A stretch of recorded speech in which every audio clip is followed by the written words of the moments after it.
Sunshine beating on the good times, moonlight raising from the gray, string band playing worn out honky tonk, pretty young thing going dancing in the rain.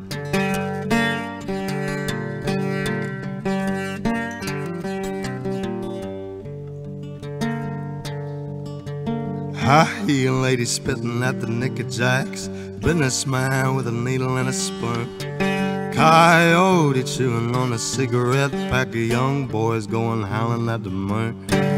Hey darling, sleeping on the blacktop. Hey darling, running through the trees, honey. Hey darling, leaving for the next town, lesson my sense catches up with me.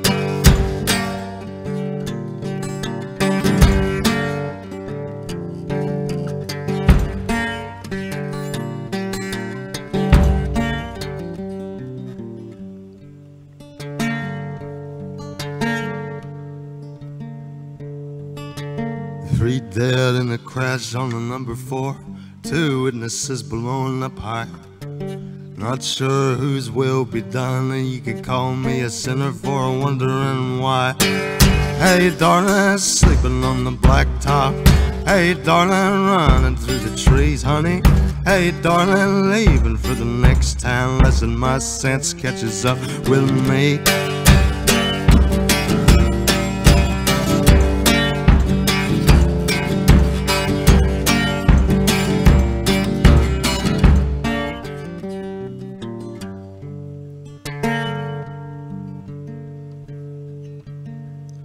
Well, the corn liquor tastes sweeter in this town. Could it be it's the same as the last? Swear I've seen your face elsewhere before, just as familiar as a bottle and a glass. Hey darling, sleeping on the blacktop. Hey darling, running through the trees, honey. Hey darling, leaving for the next town, lesson my sense catches up with me. Hey darling, sleeping on the blacktop. Hey darling, running through the trees, honey. Hey darling, leaving for the next town, lesson my sense catches up with me.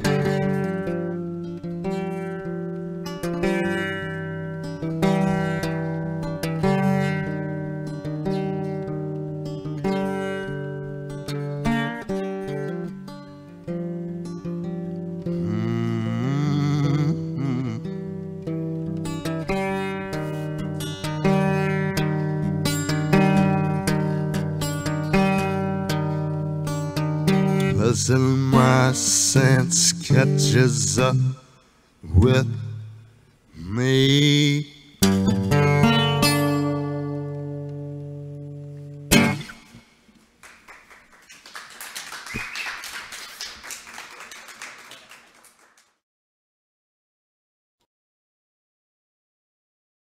Welcome to another Pony Express broadcast by Mark Dillon Jr. Let us start this show by bowing our heads for a quick prayer.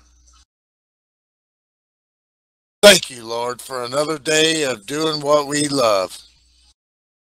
For this gathering of sim racers, and for the chance to pretend to be real race car drivers. We ask that you watch over these sim racers and their families as they gather together to enjoy the hobby of sim racing. May their spouses and children enjoy dinner, bath times, Netflix, and bedtime stories without them. May their calibration stay true, their racing rigs hold together, and their connections stay strong. May they treat each other with respect, avoid bogus black flags, and nail some green flag pit stops. May they return every night to see their friends and teammates, to click drive one more time, and to partake in the camaraderie that comes with being a part of the sim racing community. Father, we also ask that you guide and protect our veterans and their families as they make sacrifices so that we are able to spend a few hours in front of our computers trying to be like the king or the intimidator. And lastly, may we all have fun, win or lose, in your name. Amen. Now please rise and remove your hats as we join a fellow sim racer for his version of the Star Spangled Banner on guitar.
Hello ladies and gentlemen, Pony Express Broadcast Network coming to you live. We're in Florida all week, Homestead, Miami. It's championship week here at Bomb Squad Racing. Tonight it's the Cup Series, and joining me in the booth tonight is Corey Williams. Corey, how you doing?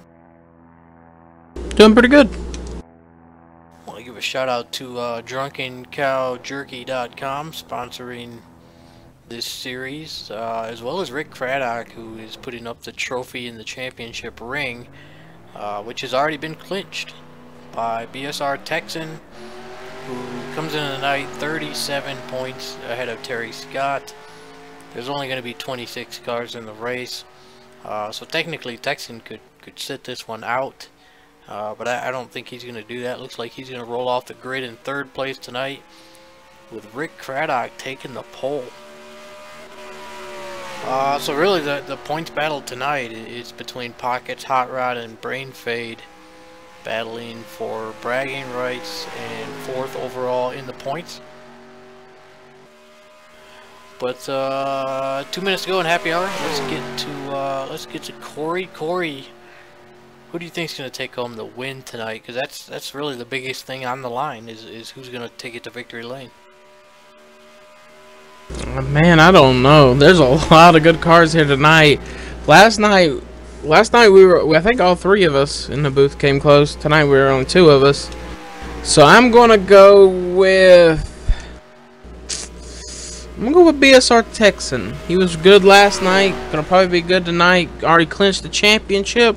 Has nothing to lose. So he can just go out here and have fun and maybe try to win this race. Alright, I'm going to go with somebody who wasn't in last night's race but took the pole tonight. I'm going to go with Rick Craddock. He's putting up that trophy and championship ring. He'll be sending that to Texan after this season is over. And so Rick Craddock, I think he's going to try and get himself a broadcast win here to cap off the season.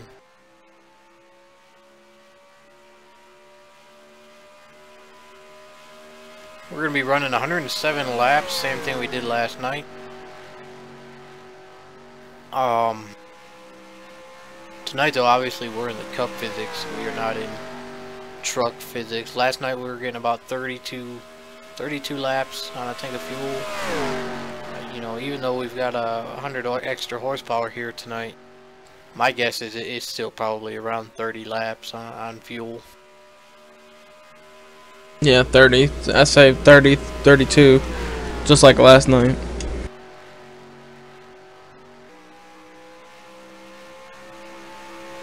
So we didn't do it last night, and even though we didn't do it, Pockets finished 4th and ended up claiming 4th in points. Tonight, he is once again in a battle trying to claim 4th in points. Where do you think Pockets brings it home tonight in the cup physics? I'm gonna say top 10. I'm gonna say, actually, I won't say top 10. I'll say 6th. See, Pockets comes in 5 points ahead of Hot Rod, 6 points ahead of Brain Fade. I'm gonna say Pockets finishes P8, but still gets 4th in points.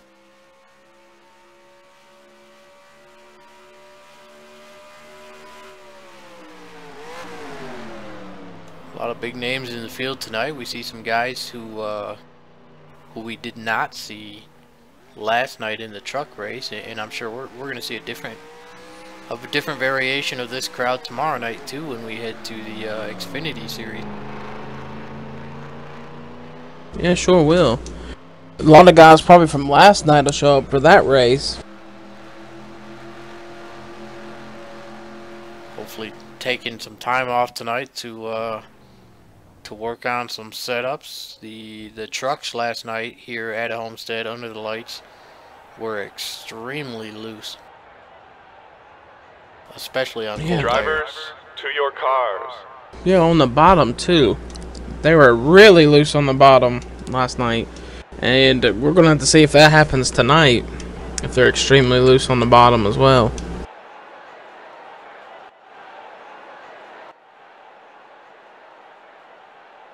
These cars are gridding up on the front straightaway for the final race of the Drunken Cow Jerky Cup Series. Final race of the season, I should say. See Axel Foley up there on the front row sporting a new paint job tonight. He's still got the flip-flop paint, but it is not Texas Roadhouse, and it is not black and white flip-flop. Tonight it's white and what shade of blue would you call that? Drivers, start your engines! I don't know. It almost matches the walls here at Homestead. Yeah, I was gonna say teal, but I think teal's a little bit like more greener. Maybe it is teal. And it's not a North Carolina blue. No. But anyways, you're gonna see that 47 car flip-flop between that color and white, and he's got the Otis Drunken Cow Jerky on the hood instead of the Texas Roadhouse that we talked to him about last night. And it looks like the Pony Express pace car actually up and running tonight. It was not out there last night, but it is up and running tonight. Glad to see it could get fired up for this race.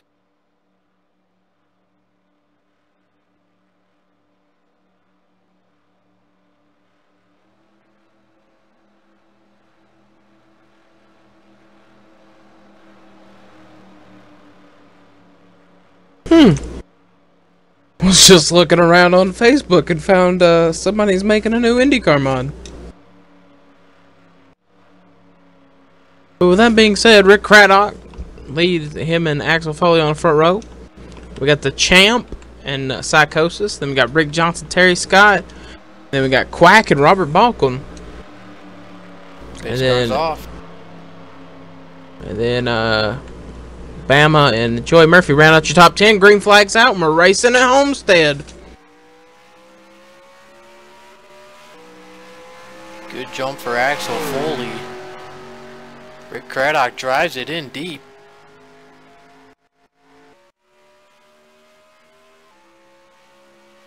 Look at that. Rick Craddock must have a hell of a setup, because he drove it into turn 1 on the low side and it's stuck. They were not able to do that in the trucks last night, other than Momo on the final lap restart. Yep, Momo and I think Chevy got it once on the bottom, but the rest of the night everybody was up around the top. And tonight it kind of looks different. Rick Johnson's down there on the bottom.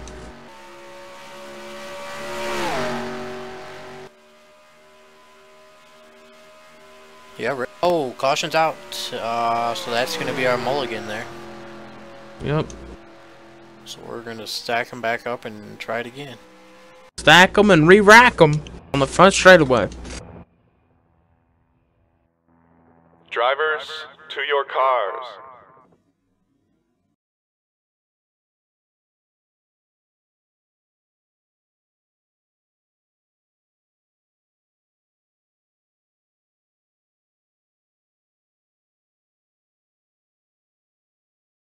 Cars are lining up here, back on the front straightaway here at Homestead, Miami. We're getting ready to go for 107 laps. As soon as we take the green flag, this thing will be official.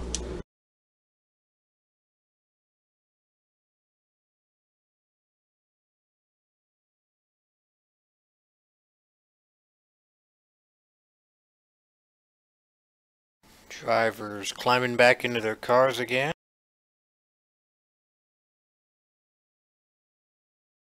Meanwhile, 2 minutes into the second quarter, it looks like we've got a slobber knocker going between the Titans and the Steelers. Engines!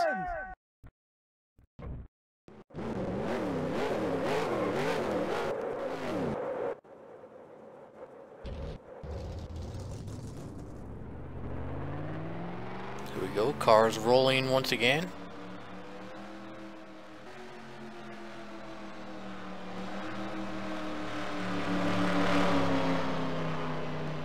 Remember to head over to drunkencowjerky.com, place your order today. I suggest a beer bacon, Corey suggests a ghost, but there's also 3 other flavors you could choose from: original, hot, and teriyaki.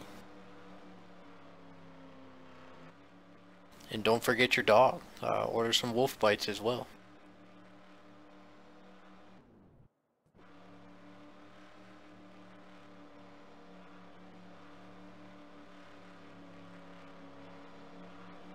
Yep, don't forget your dog. Or cat.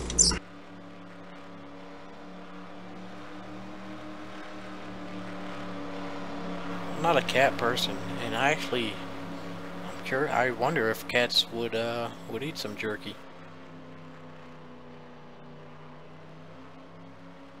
I suppose they are carnivores, just like dogs. Some of them are so picky and spoiled, though. All they eat is that canned cat food. Little old ladies feed it to them. Here we go. Pace car's off. Rick Craddock's going to make this race official once he crosses that line. Green flag's out, and we're back. Or we're underway at a Homestead. About so we're back racing. This time, Texan is in third. Rick Johnson not able to get by him. You know, I don't know what happened to Texan on that first start. I don't know where he went. Oh, Quack is side warping. Yep. As Rick Johnson looking low on Texan, he's going to get by. Psychosis is going to try and follow him through. Not going to get there. Up front, it's just like last time. Rick Craddock in the lead, Axel in second, and yeah, look at that. Rick Johnson running a much lower line than we saw anybody run last night. Big crash in the back. Uh-oh. My guess is because of points, this may warrant a second mulligan. Not well. Even though the title is clinched.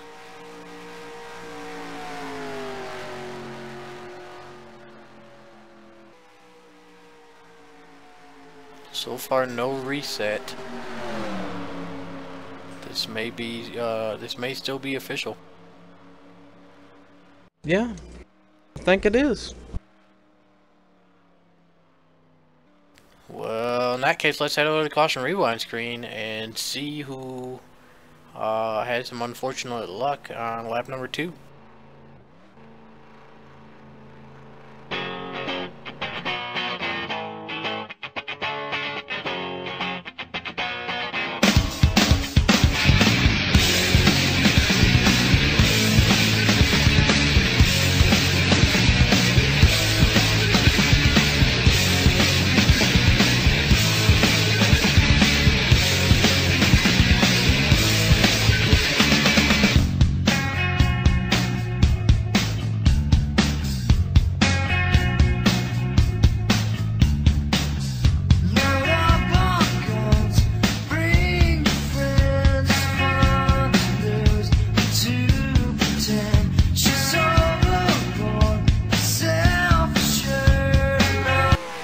We are taking a look at the replay. I apologize for the delay, but this takes out almost half the field.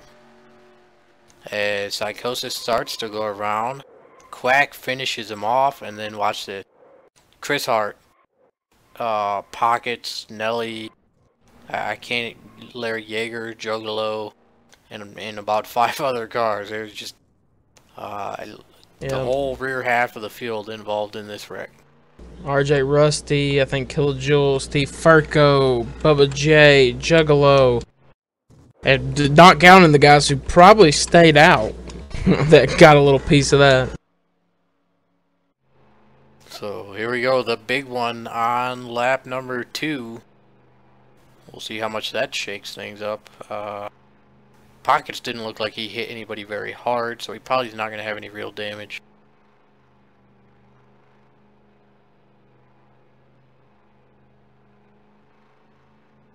And looking back through the field, looking at back, RJ Rusty running his Thank You Dale Jr. paint scheme. Yeah, initially I thought that was Chris Hart. I think Chris ran his last week. Or perhaps the week before, but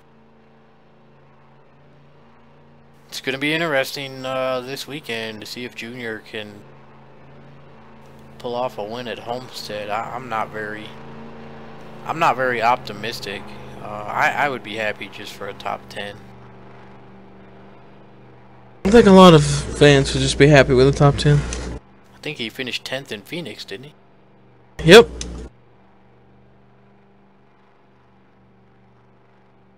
I believe it's also going to be the last race for Matt Kenseth and Danica Patrick as of right now. Yeah. Theirs not necessarily by choice. No, I don't think Kenseth wanted to retire. I think he still thinks he can win a championship. Yeah, I don't think Biffle really wanted to retire either. Unfortunately, it's a young man's game, and Danica is neither young or a man, so not to be sexist, I'm sure there are women out there who could outdrive me and half the professional NASCAR drivers, but Danica is not. She's not the one.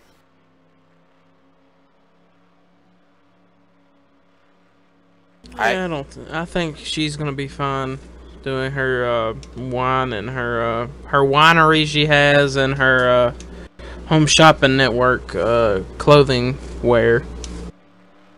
I actually hear that Dale Jr. has a niece coming up on the go-kart scene, and she is very good. He has 2 of them coming up through that ranks. And, you know, Dale Jr. himself going to be welcoming a daughter early on next year. And, so yeah, there may be all kinds of Earnhardt girls dominating NASCAR in about 18 to 20 years.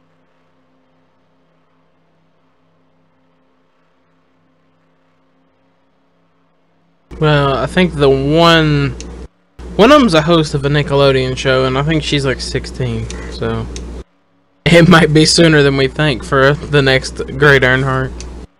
Yeah, I believe the one I'm thinking of is much younger and just starting out in the karts. Lights are out on the pace car. Rick Craddock, Axel Foley. This time, no Rick. Rick is still going to choose to start on the low side. And it's going to be lap number 7 when they take the green flag.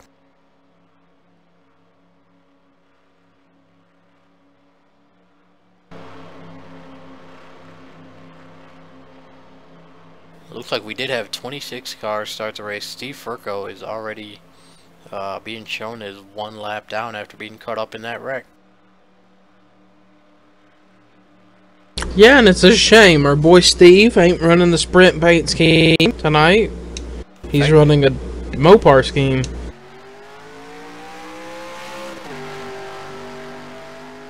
Green flag is out. Axel with a much better start this time, but can Rick Craddock power by on the low side? Looks like he will, but Rick Johnson nearly 3 wide for the lead. Rick moves up in front of Axel, but here comes Rick Johnson and Joey Murphy on the low side. It's about to be the Rick and Rick show for the lead here, and it is right now off of turn 4. It's the Rick and Rick show down the front straightaway. Joey Murphy, a little bit of side warp there. Is tonight Joey Murphy's BSR debut? I'm not sure I've seen him. I think he's raced some Xfinity and trucks. I don't know if he's raced Cup. And we got a crash in the back, Quack around, and more up ahead of Quack. Caution's out.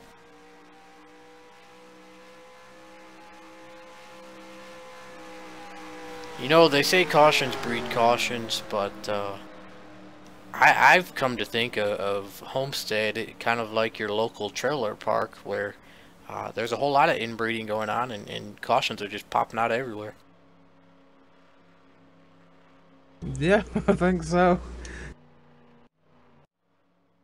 It's kind of like breeding rabbits here. Cautions breed cautions at a more rapid rate. Homestead has not been nice to the drivers over the last 2 nights. Let's head to caution, rewind. Let's see what happens to BSR Quack. He was caught up in that first one as well.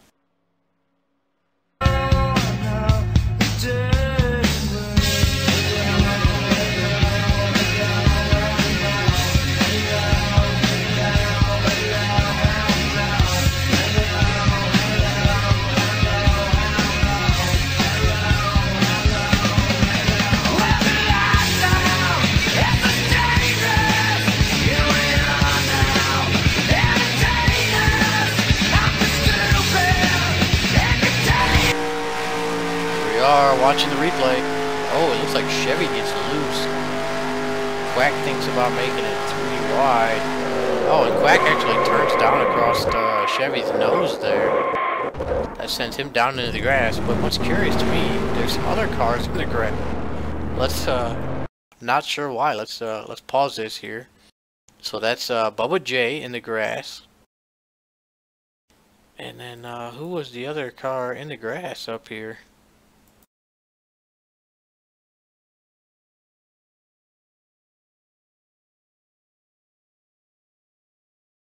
BSR Steven in the grass. No clue how Steven ended up in the grass. Let's take a look at this. Oh, contact from spoiler put Steven in the grass. But I believe the caution came out for Quack, I think.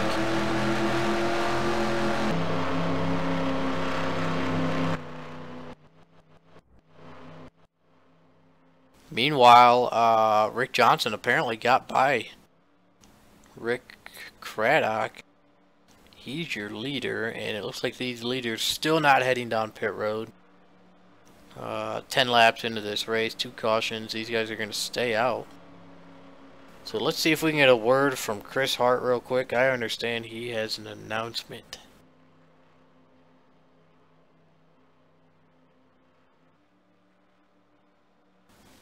Chris Hart is in the booth. Can you hear us, Chris? Yeah, Mark, how are you?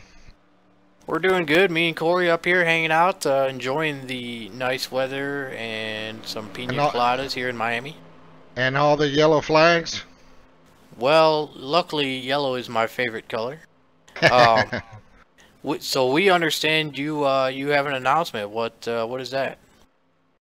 Yeah, so with all the leagues ending this week here at Homestead, Brian Voles is sponsoring a 6-week late Friday night super speedway league called Draft Masters. Winner will get a trophy in all 5 flavors of drunken cow jerky. Second and third place will also get jerky, so if anyone's interested, get with me, Pockets, or Rick Johnson, and we'll see about adding you to the invite list.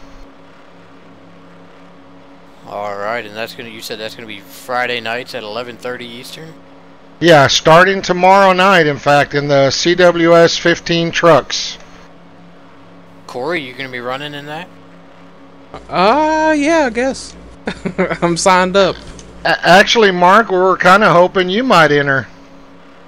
Yeah, no, I am. Yeah. Progressively stepping away from sim racing. He's got a bedtime. Well, the thing is, it's only a 6-week series. It's nothing long and drawn out like what we've been running here. Yeah. Kind of a quickie here. Starting next Friday is the busiest 6 weeks of my life at the post office.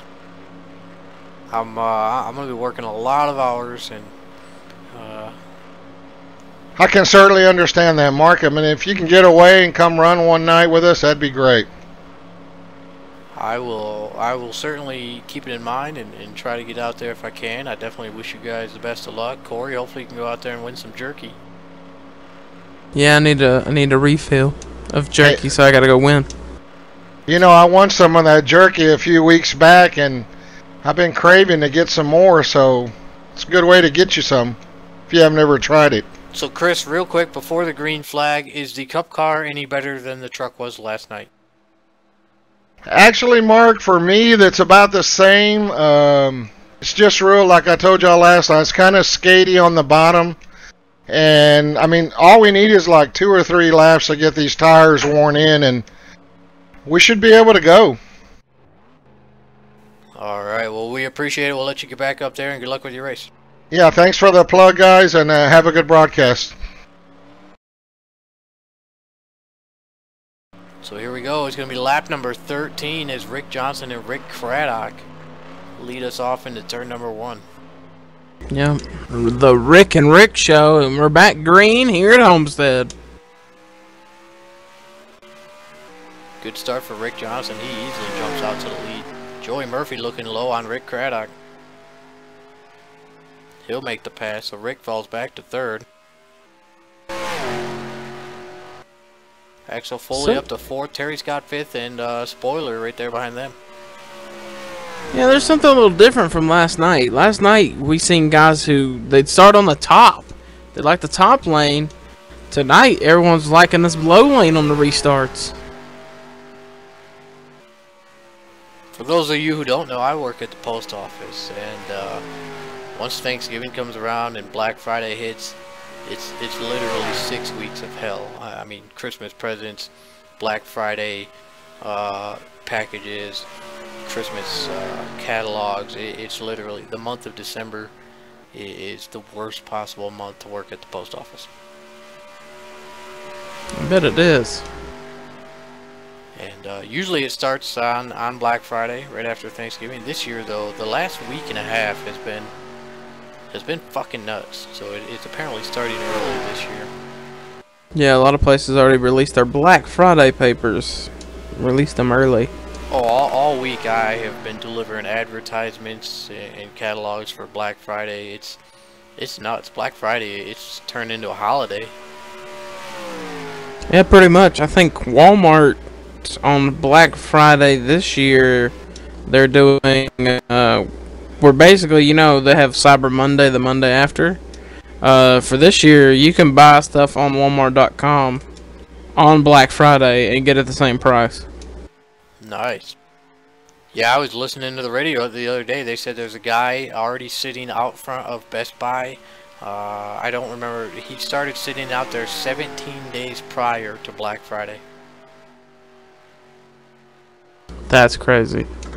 Camping out, and if I heard them correctly, he's only getting like a 35-inch TV or something. He's not even buying anything cool. I mean, the triple monitors that I'm staring at right now are almost 35 inches, so it's 35 inches is that's just, I wouldn't camp out 17 days to buy one. I don't care if it was, you know, 20 bucks, I still wouldn't. Not for 17 fucking days. You know, they were talking about, they're like, if this guy just went to work for 17 days, it would make up for the money he's gonna save buying this TV. Yeah, pretty much. Rick Craddock able to get by Joey Murphy, take over second place. I don't know if he's gonna be able to catch Rick Johnson though. Meanwhile, you know, what is going on? Texan back in 14th place. I mean, once you got that championship clinch, I mean, you can just ride around. I think that's what he's doing. No clue what happened to the 201. Meanwhile, the battle for fourth in points between Pockets, Hot Rod, and Brain Fade. Looks like Pockets 22nd, Brain Fade and Hot Rod 17th and 18th.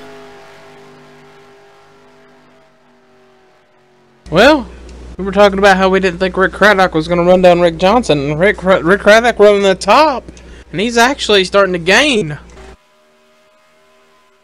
By the way, Steve Furco was the lucky dog as the caution is out. Yep. We don't have anybody to lap down, so there will not be a lucky dog this time.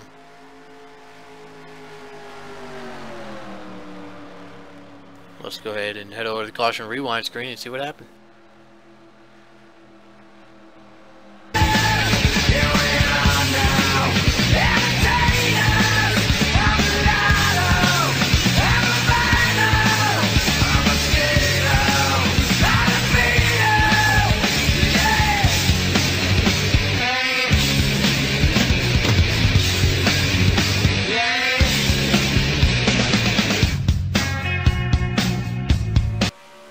We are taking a look at the replay.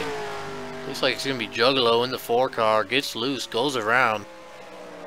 Ends up stuck up there on the wall. Hard shot to the back, and you can immediately see the damage on that rear end.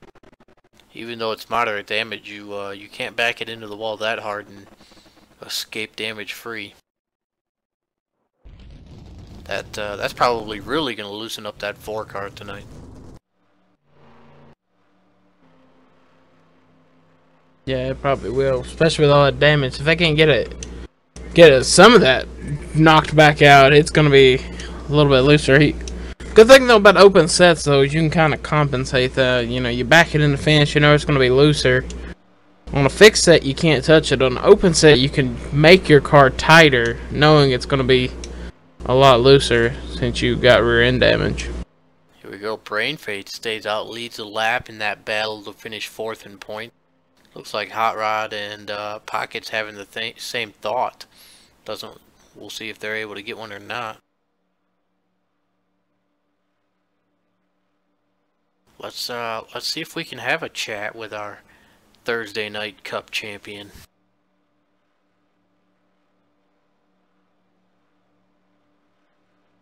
Texan, you in the booth? You got a copy? Yeah, I got you. Well, first off, we'd like to say congrats on winning the Thursday Night Cup Series Championship. Hey, thank you, man. Thank you very much. What, obviously you ran last night. You were trying to catch Chevy for the truck title. Weren't able to get it done, but you had a decent run. Tell us, what's the difference between the truck physics last night and the Cup physics tonight?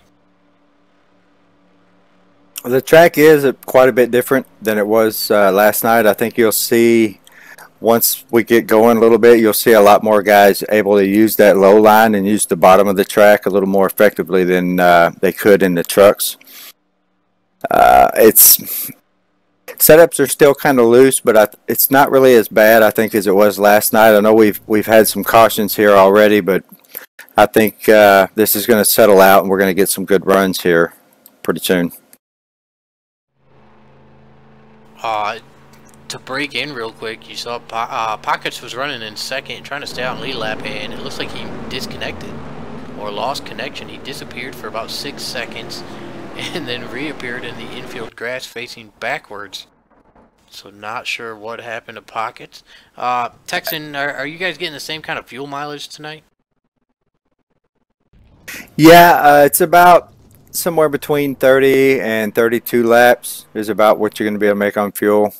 And the tire wear, there is some tire wear. Toward the end of the run, it'll drop off, not quite as dramatic as last night. It's about maybe somewhere between 0.6 and a second drop off at the end of the run, so it's not that dramatic.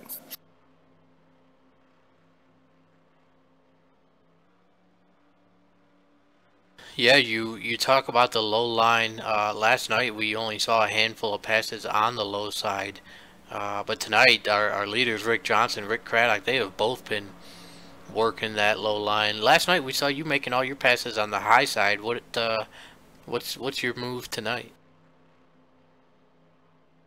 Tonight I think I just basically my car it likes that low line and I can pass down there, but it's really loose for the first 5 or 6 laps, so I'm mostly going to try to just ride and stay in line for a few laps, get some heat in the tires, and then I'll start using the low line. Unless if somebody makes a mistake or they're just really slow, I'm gonna try and take it anyway.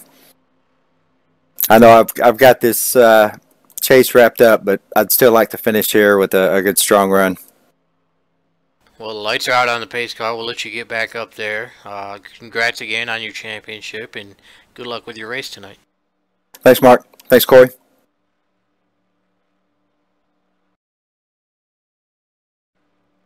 Alright, here we go. It's Rick and Rick back on the front row. Spoiler and Bama up here in the front for the first time tonight. They're on the second row. Looks like Rick Johnson is technically the leader, and he has chosen the inside. Yep. It's going to be lap number 25 when the green flag flies. Looks like Juggalo has actually retired from that rear end damage, so we are now down to 25 cars in the field.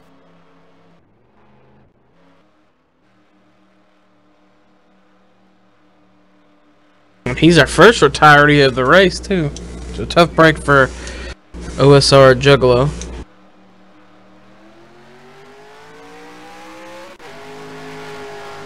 Green flag is back out, and Rick Johnson has got him whooped on the restarts.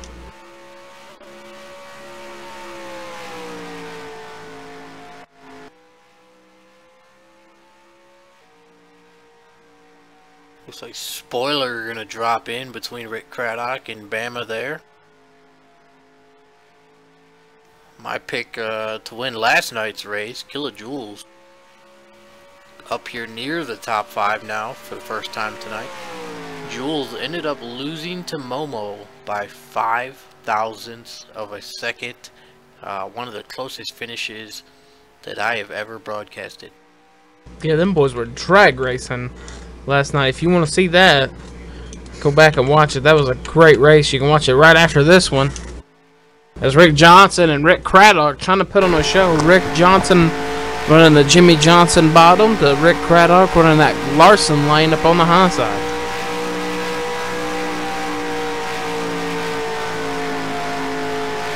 These front 3 really starting to pull away from the rest of the pack currently. See Kilojoules back there, got by Axel Foley and got by Bama on the high side. Now he's closing in on Spoiler. Yeah. Looks like that top is coming in.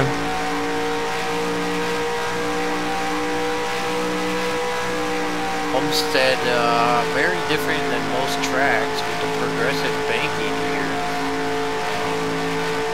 It's definitely a unique track.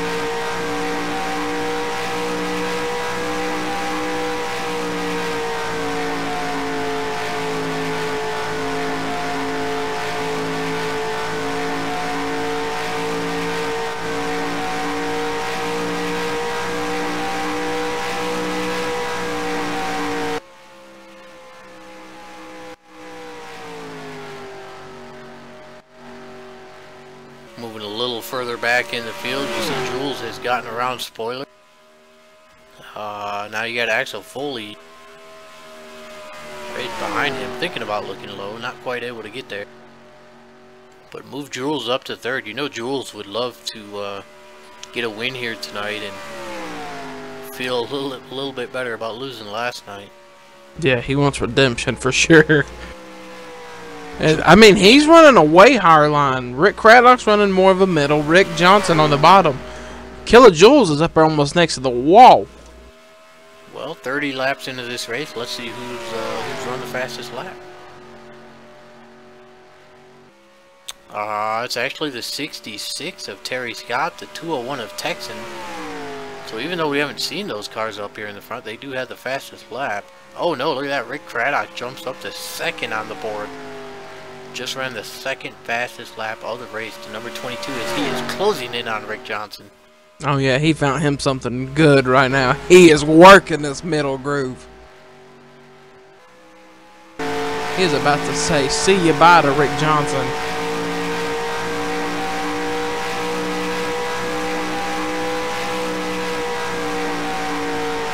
I was about to say, if he went faster on that lap, that's going to be amazing. Looks like that top's good, but it can't. It's not enough momentum up there where they can't pass. He's got to try to pass on the bottom. And you can see, look at Rick Johnson carrying the momentum off the corner. Well, you saw Rick Johnson moved up and took Rick Craddock's line away, so Rick had to go low. Yeah. Rick Johnson knows if Rick Johnson stays on that low line, he knows Rick Craddock would drive right by him on the high side. While these two are playing, here comes Killer Jules. And the caution is out. Man, every time we start getting some good racing, the caution comes out. Here we go, caution's out. Let's head over to the rewind screen and see what happened.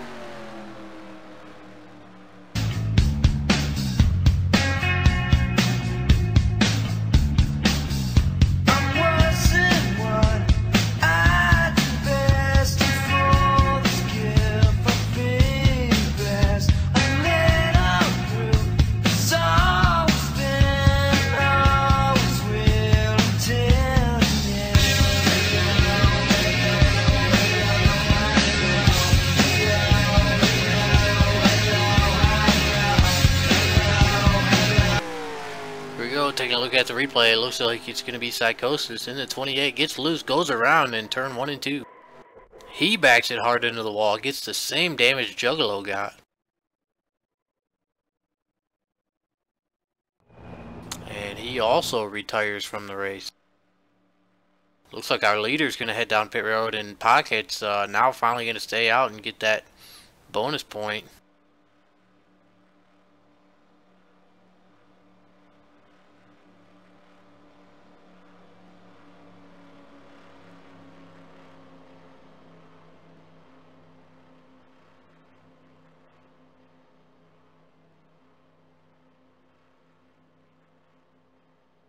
So we are down to 24 drivers now. 2 cars have wrecked out, retired from the race.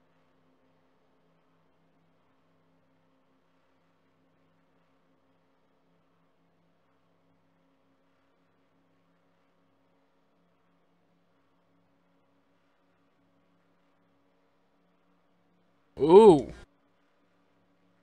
Race out of pit road. I think Killer Jules beat Craddock out.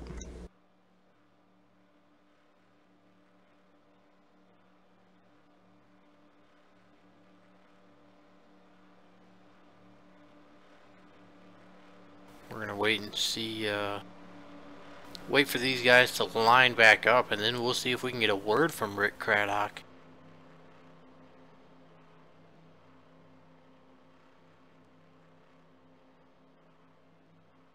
looks like Rick Johnson's still going to be your race leader. And right now it looks like Rick Craddock in second. Texan now up to 4th place, so we're going to get a chance to see what he has. Let's see if we can get a word from Rick Craddock. Rick Craddock in the booth. Rick, you got us? Yes, I do. How you doing, guys? We're doing good. We figured we'd give you a holler here. We know you're putting up the trophy and everything for this Thursday Night Cup Series, which has already been clinched by Texan, who's sitting right there behind you. Yeah, he took care of that quick, didn't he? What, you know, we didn't see you last night in the truck race, but we see you tonight here in the Cup race at a Homestead. What do you think of this track in the race so far? I like this track. It gives you've actually got 2 grooves if you do your setup right, to where you can run low, you can run high.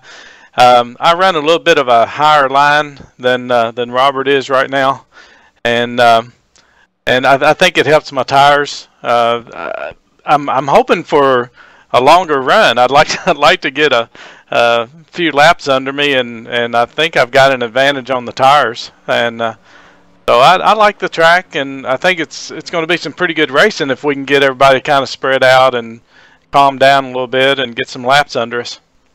Well, you were certainly on the move. You definitely figured something out, closed up on Rick Johnson there, and unfortunately the caution came out. We didn't get to see you guys battle. What we also noticed you went back to the ski soda car. Yeah, I decided to go with what I'd been running. I love this car. You know, used to there was always a thing of, you know, green was bad luck, but I won the championship in 2015 running this green car, so I'm hoping I kind of got that bad luck out from under us. Well, hopefully you can get a good finish tonight and get some momentum for next year. Lights are out on the pace car. We'll let you get back up there. Thanks for providing the trophy and everything for tonight's champion, and good luck with the rest of your race. All right, well, hopefully I'll see you guys in victory lane. We'll keep our fingers crossed. All right, good luck. Thanks. All right, here we go. Looks like Rick Johnson going to be on the inside with Jules right there behind him. One person we haven't talked about yet tonight, which is surprising because he's so fast everywhere we go. Robert Bokum. He's sitting just outside of the top 5 now. Neither one of us picked him to win, but he's certainly capable of doing it. Yeah, I looked back through the field a couple times, and I saw him and Texan were right there together for a long run, and they were just following each other. And it looks like he's followed Texan up to the top 10. Yeah, we'll see if these guys can do anything now that they're up here in the front for the first time tonight. Terry Scott is second place in points, so he knows what he's doing in this cup car. Poor boy also coming up into the picture. P7, green flag waves. Very good start for Rick Johnson again. He's definitely got a different gear ratio, I think, than Rick Craddock. And look at this, Kilojoules looking low. Rick Craddock's just got that momentum, and that middle lane is really working for the 22 car. Oh yeah, look at it. The top 2 have already just left Kilojoules. Meanwhile, it looks like Texan going to close up on Kilojoules. And it looks like Bokum gets by Terry Scott, so that will put him up into the top 5 for the first time tonight.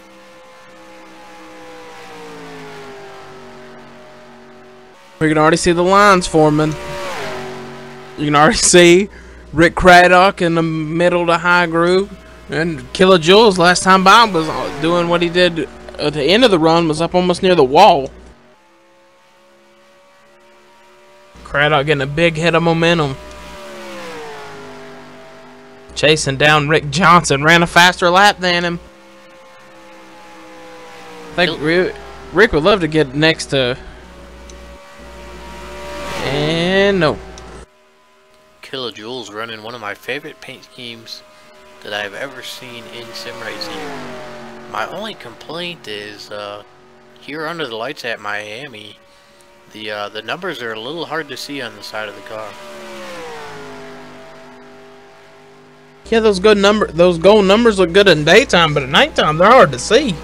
Same with Rick Johnson's gold.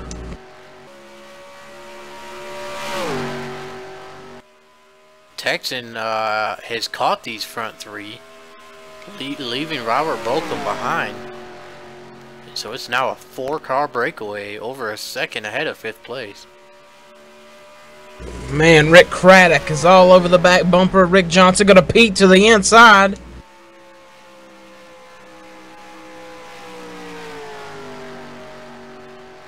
Actually, it pushed him right back into his own lane where he's been running.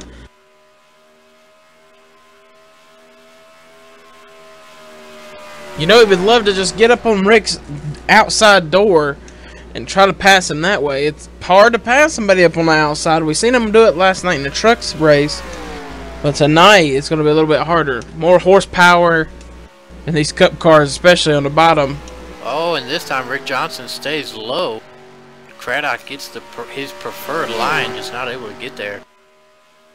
He should just stay on the bumper, and then try to go high into 3 and 4. That's what he's doing. Let's see if he can make the move. He's running way up high, almost to the wall. And he's in the wall. That's going to allow Kilojoules and Texan to get by him. Perhaps Texan side by side, turn 1 and 2. And it's going to be a drag race. Texan is not going to be able to complete that pass. But Jules now up there on the bumper of Rick Johnson. Can he make something happen? We're seeing a lot of passing tonight. Oh, caution's out. Oh. You have to wonder how much the draft is coming into play, though, because it just looks like nobody can pass the leader. Except the second big one has happened. They can get to the leader, they just don't have the draft to get around him.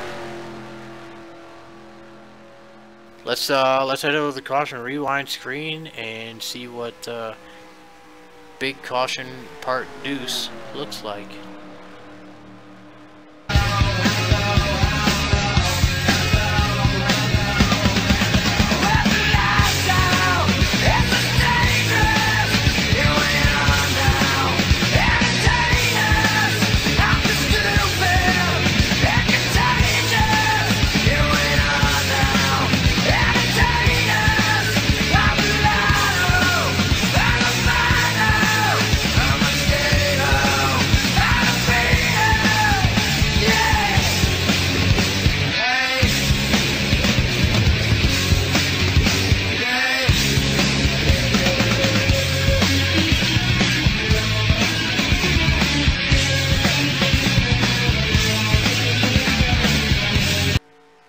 Here we are taking a look at the replay. It looks like Spoiler is going to be involved in this one. Joey Murphy, Chevy Chase.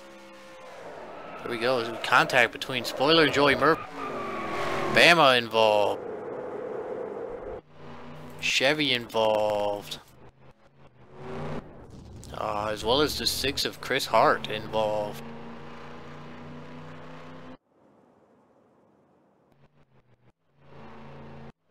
Spoiler has retired from the event, coming the 3rd car to retire here today.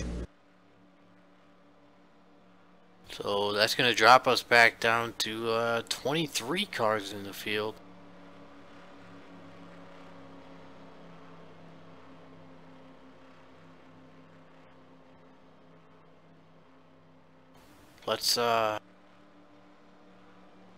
Let's see if we can get a word here from your uncle. Oh. Uncle Pockets. Pockets is in the booth. What up, fellas? So tell us what, despite having a handful of cautions tonight, it looks like there's a big difference between the cups and the truck. Well, Killa was explaining it the other night and saying that the trucks are a little more, they slide around a little bit more. And he's got a great way of explaining it. You know, these Cup cars they've got a little more power, they got a little more speed, and they're a lot less forgiving than a truck. They're just a whole lot less forgiving. I think what you're seeing tonight is just everybody's trying real hard to be as careful as they can, and you're once again seeing that in the open set environment that people are able to make adjustments to their car that put them on the ragged edge, and sometimes they adjust a little too far for their talent level, and you can see where they end up when they do that. And so that's this track. I tell you, this is a great track, but this track is a lot faster in the driver's seat than it looks in the booth or watching on YouTube. It's ultra fast. It's got some bumps. There's a bump that comes out of turn, I think it's 2. It'll upset your car a little bit. So you'll see the cars dancing around, and the track surface is a little bumpy, and it creates an atmosphere where you can race really in real close quarters at ultra high speeds. One small mistake is catastrophic, or can be for the whole field. So you gotta walk a fine line of when to race, when to take it easy, and stuff like that. And you know, the racer mentality is when that green rag flies up there in the air, it's balls to the wall, and you get different philosophies. So you'll see how it shakes out here later on. Well, it does look like there's more multiple grooves tonight. We see cars running all over the corners. Yep. Yeah, I think that's also a product of the Cup physics, you know, and people, you know, a lot of guys that ran the race last night, even though it was in CTS physics, they've adjusted to try to battle and create a groove with their setup, you know, because you can actually run down low. It just dies down there if you don't. And part of the reason is because there's not if you don't draft is a part of it here at this track. The draft is real here, and if you're down there on the low and there's 10 cars up high, well, you're not going to make up any ground. All right, pace car pulling off. We'll let you get back up there. Good luck with the rest of your race. Thanks, fellas.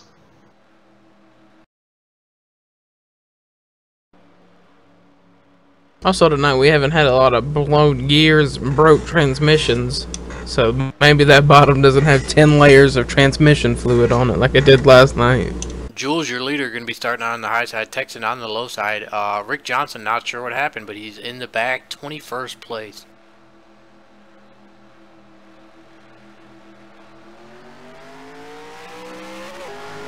I believe Rick Johnson would argue with Pockets there over whether the bottom line works or not, because Rick Johnson led most of this race. Uh-oh. Oh! Welcome into Texan. Oh, they're saving it. Oh! Knock around. Big Oh, one. man. Oh, the big one, V3. Oh! Oh, cars on the roofs. That took out everybody but the leader. Maybe Rick was smart. Maybe that's why he didn't stay up there. Holy hell, boys.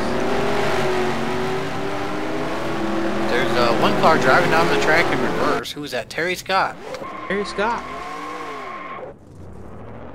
Wow, what, I don't even think we saw a wreck that big at Talladega a few weeks ago. No, Axel Foley's retired. Terry Scott's got a little bit of damage. Brain Fade's got some damage. That may be a record for the biggest wreck on Pony Express broadcast. I think Jules was for the most part the only car to get through there, as well as Quack. Everybody else pretty much involved, besides the handful who were at the very back and were able to just stop and wait for that to clear up. So that's going to take some time to clean up. We're going to go ahead and head over to the commercial. Drunken Cow Jerky DCJ.com. Before we hit the commercial, the 201 lost fourth gear into turn 1. Oh man, that's a tough break for Texan. Luckily, he's got his championship clinched. Let's roll this Drunken Cow Jerky footage, and we will be right back. No less than you deserve. Circle of hate you expired. Self-hate desire makes you a liar. It's not like you've been wrong. No question you're that strong. No words can ever hold you down. They said we'd never get it. They said we'd never win. They said we'd never get it. Never doubt me. They said we'd never get it. I'm Matthew JC. JC All-Stars here. This is Drunken Cow Jerky. This is the best jerky in all the land. Trust me. Never doubt me. It's all a lie. You feel this fight. That's just more fuel for you. Don't lose your mind. It's worth your strife. Take hold. It's all for you.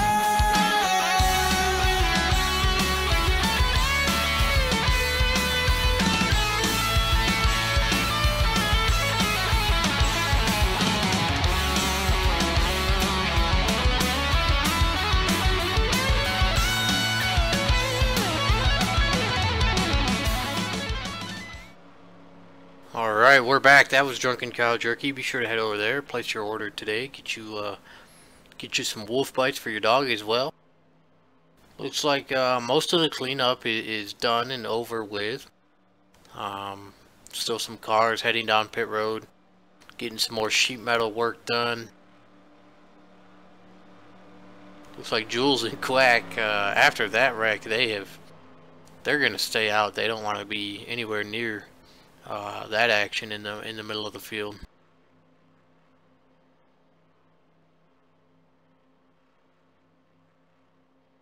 This is really going to shake things up. We're going to have a lot of new faces up here in the front. Quack, Bama, Hardy, Bubba J, your new top 5.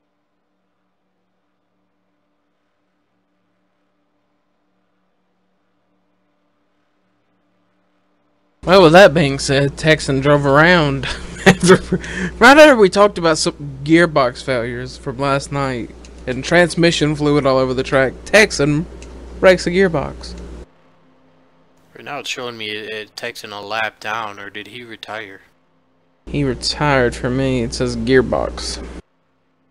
Well, that's certainly not the way our Thursday night champ would like to end the season, but he is still going to be your champ by at least 15 points, as he's going to come out of here in 22nd. Or excuse me, not, yeah, it'd still be 15 points even if Terry Scott wins. Yeah, he's gonna drive that 201 to the garage area, and at the end of this thing, they're just gonna roll that car back out and put it on the front straight away for all the fans. As he gets the trophy and the ring here tonight in Homestead. So here we go. Jules has chosen the high side. We've seen that's where he's been running all night. Quack on the inside. It'll be lap number 55 when we take the green flag here, which means we are at the halfway point. I know this. You'll get a veteran salute here momentarily.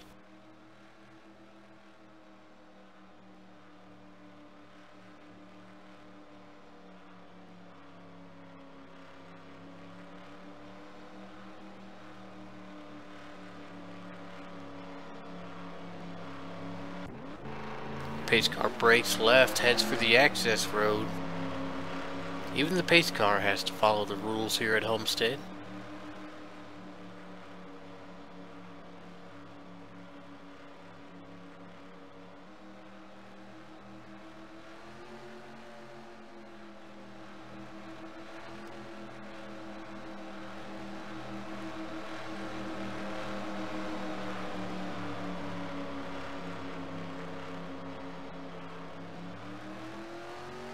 green flag. Oh, somebody spun their tires on the inside line. I think it was Pockets, but Jules is gone. Yep.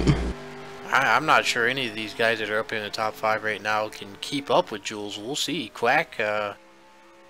Oh, Jules bounces it off the wall. Oh, and here comes Quack. Quack looking low for the lead. Quack was involved in the first caution of the night. In fact, I believe Quack was involved in the first 2 cautions of the night.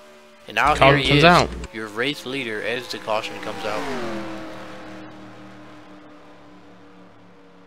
With that being said, we're going to head over to our veteran salute.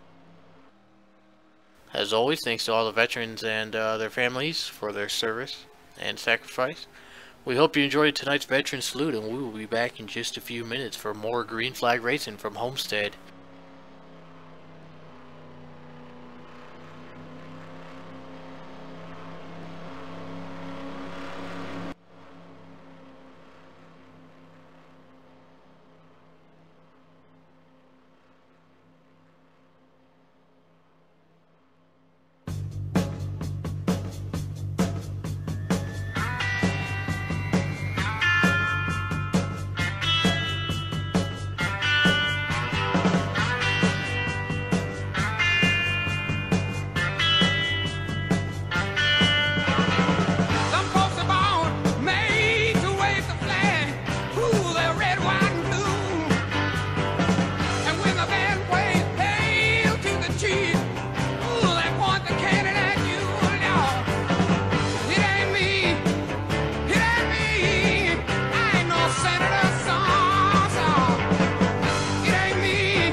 And we're back. That was our veteran salute. Caution lights still on, so we're going to go at least 2 more laps here.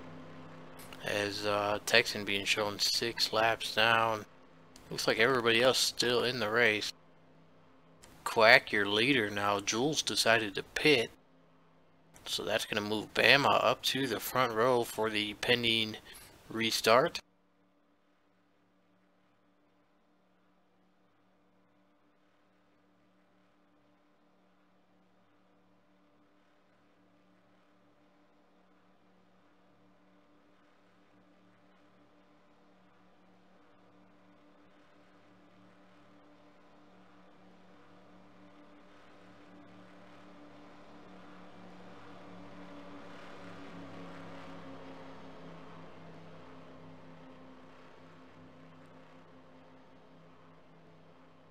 Oh, and it looks like we actually have our champion joining us here in the broadcast booth. Texan, I know that's not how you wanted to end your season, but at least you still get to take home the hardware. Yeah, boy, am I glad I had that lead, huh? I got lucky there. I can't believe that same thing happened to me 2 nights in a row. I just lost 4th gear on that restart. And that's exactly what happened to me last night. Of course, there was only 2 laps to go on that restart, but I lost 4th gear. That's almost never happens. Usually it's a second gear or a third gear. To lose fourth gear like that 2 nights in a row, totally different setup. I guess it was just meant to be. Well, in your defense, Corey was actually saying that we haven't had any transmission failures when your transmission failed, so. Yeah. Oh, so I can thank Corey for throwing that jinx on me there. Thank you, Corey. Also picked you to win the race, too. Oh, well, thank you for that. I don't take that as a jinx. I always appreciate it when somebody in the booth picks me. It makes me feel good that, guys out there that are watching the race regularly, they have confidence in me. I figured I'd come up here and watch the rest of the race with you guys, if that's okay. Of course, you're always welcome in the booth. Pace car's pulling off. We're gonna go back to green flag racing here, with 48 laps remaining. It's gonna be Quack on the outside, Bama on the inside.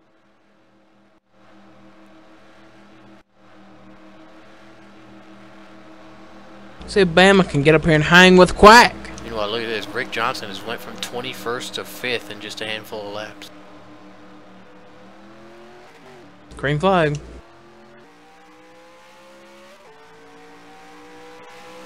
Chris Hart jumps up to the high line in front of Pockets.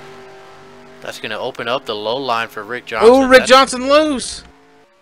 Rick Johnson loves that low line. That's where he's been running all night. Look at Bama running side by side with Quack. And now Quack will take the lead on the high side. Remember we were talking about transmission failures. Rick Johnson went turn 1 on the bottom, got really loose. Oh, Bama on the hit. Whoa! Yep, Bama getting loose.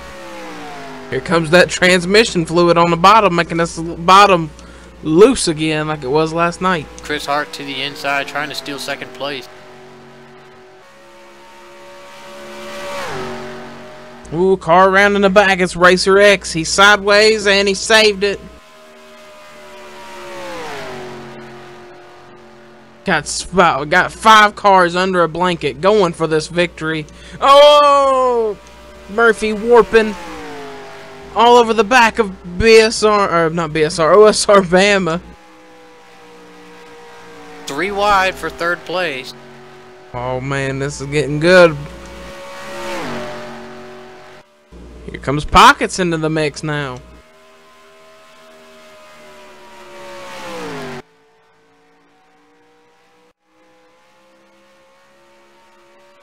Rick Johnson still working that low side, but not able to clear Joey Murphy. Joey Murphy's got all the draft help up on the high side. Yep. The high side's really helping the 13. Rick getting a good run that time. Caution is out.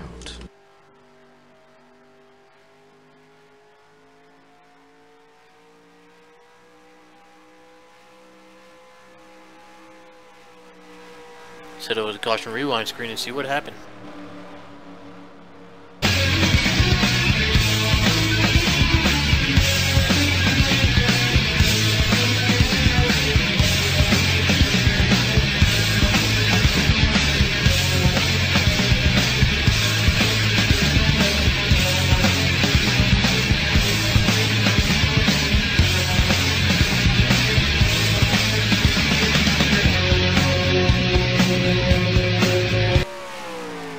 Taking a look at the replay. Looks like it's going to be Jules and Hardy.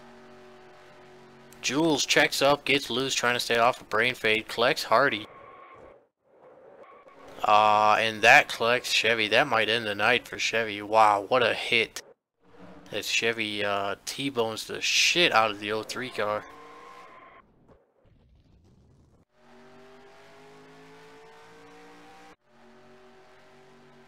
Looks like Chevy going to come down pit road for some repairs. Chevy knows he's still got a chance to pass Terry Scott for 2nd in the points tonight. Yep. Pockets leading a lady lap. I believe Pockets already led a lady lap earlier, so perhaps he's going to stay out here and take the lead. Rick Craddock, though, now he's back up there in the front, currently sitting 2nd. RJ Rusty up there in the top 3 for the first time tonight.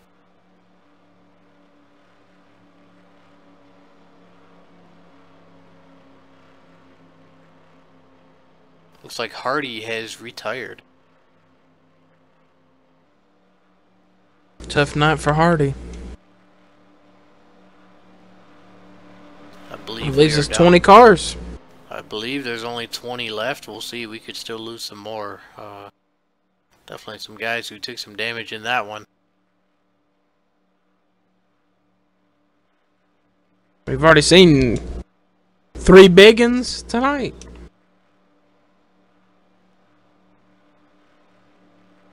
Let's see if we can get a word from RJ Rusty in that Dale Jr. throwback car.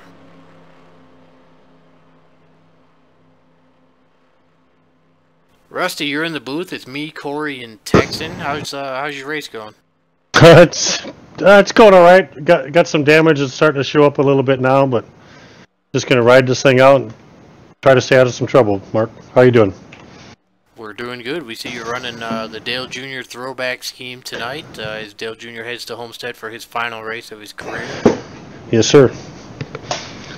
Yep. It's last race of the Cup Series. I thought I'd keep this car in here, kind of left over from Talladega, and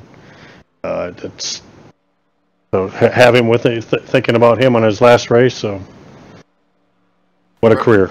Rusty, are you back in White Bear Lake, Minnesota? I am for a little bit. I am. I just got back a few days back, and I'll be here for a little bit, and then back down to Missouri and Texas again. But currently, yes, sir. I'm up in the frozen tundra. Yeah, I know it's been cold as shit in Michigan. How's the weather up there in Minnesota? It's in the 20s. Dips down into the teens. Wind chill, I think, is 12, 13 right now. But yeah, probably about the same weather you got, Mark. I'm thinking, isn't it? Aren't you in the teens right now? In Michigan, I believe they are. Surprisingly, here in Colorado, it was about 50 degrees today. I've been working in a t-shirt all day the last couple of days. Wow. What, you guys got any snow up there? No snow. No snow. Just a lot of cold. The lakes are getting a very, very thin layer of ice, around the edges. But it's about that time of year, so expect it up here. So heading back to Texas, how close in Texas are you to our new Cup champion BSR Texan? Texan, if he's still out in Garland, it's probably a good 45, 50 minutes without traffic. But everything's pretty spaced out in Texas. But we're both in North Texas, so for Texas, that's pretty close. Yeah. Yeah, I used to be in Fort Hood, and I remember it would take me several hours to get out of Texas. Absolutely. Yeah, you're right down the thick of it, right down there. Yep. Absolutely. So have you and Texan met in real life yet? No, him and I have not. I met my first BSR driver that I've ever met was Magoo when he still lived in the Dallas area. But I have not had the opportunity to meet BSR Texan yet. And now I'm sure after he wins a championship like this, he's going to be a hard man to get a hold of. So. All those champagne parties and whatnot. I'm sure we can remedy that. There you go. There you go. All right. Yeah, congratulations to you, Texan. Thank you, RJ. Pace car pulling off. We'll let you get back up in there. Good luck with the rest of your race. Okay, thank you guys. Appreciate everything you guys do. Here we go. Pace car pulling off. It's going to be Pockets on the inside, Craddock on the outside. That was RJ Rusty from the Medicine Chest up in White Bear Lake, Minnesota, the sponsor of the Polar Bear 500. Man, I want to have a champagne party.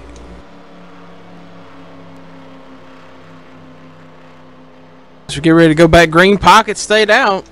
And we're green. And somebody did not go on the outside. Looks like Larry Yeager not going. Transmission may be failing.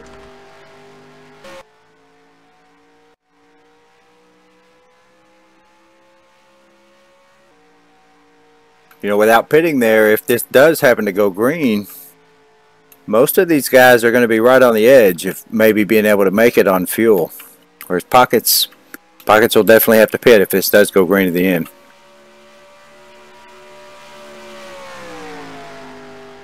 He's trying to do what he did last night. Right around the same amount of laps. Stay out and try to hold these guys off, but it's not happening. Rick Craddock said, "See you, bye." And he is pulling away. Ooh, Chris Hart in the wall. But here comes Rick Johnson. That's it's about to be the Rick and Rick show again up front. Yep. That's what it was for about the first 30 laps of this race. Rick Johnson, Rick Craddock have been the class of the field tonight. Those two as well as Jules, but we saw Jules involved in that last caution. Yeah, I ran with both of those guys in practice, and both of them really fast. I got a little longer run in, I think, with Rick Craddock, and his car was fast all the way to the end. I'd really look for him to be able to probably pull off this win. Rick Craddock was my pick to win, and we did talk to him earlier under caution. He said he's got a long run car, but look at this, Joey Murphy closing up on these two. Yeah, he was a guy running top 5 while these two were dominating the first half of the race. Now he's up running P3 after making a couple adjustments. And he's actually running down Rick Johnson. With only 36 laps to go, let's see if we have any changes on the timing and scoring for the fastest lap of the night.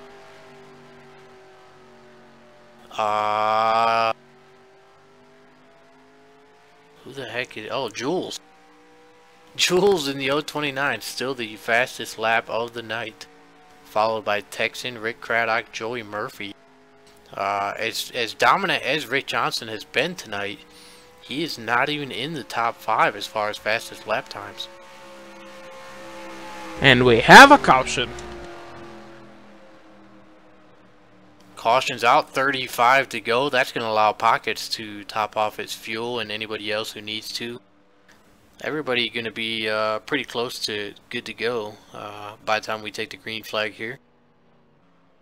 Let's head over to the caution rewind screen. Retirement for Chris Hart. I'm guessing he's the caution. Oh, let's head over to the caution rewind screen, see what happened to the 6 car.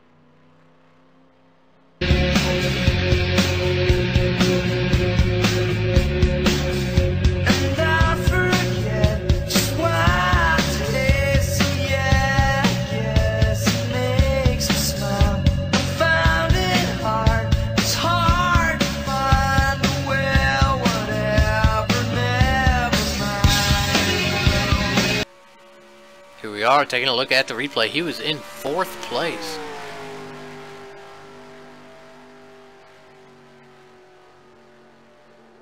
And it just breaks free. Wow, how did Pockets avoid that?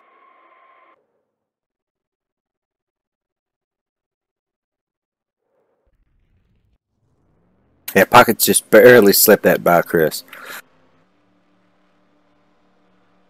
Looks like Nelly gonna stay out here, lead a lady lap.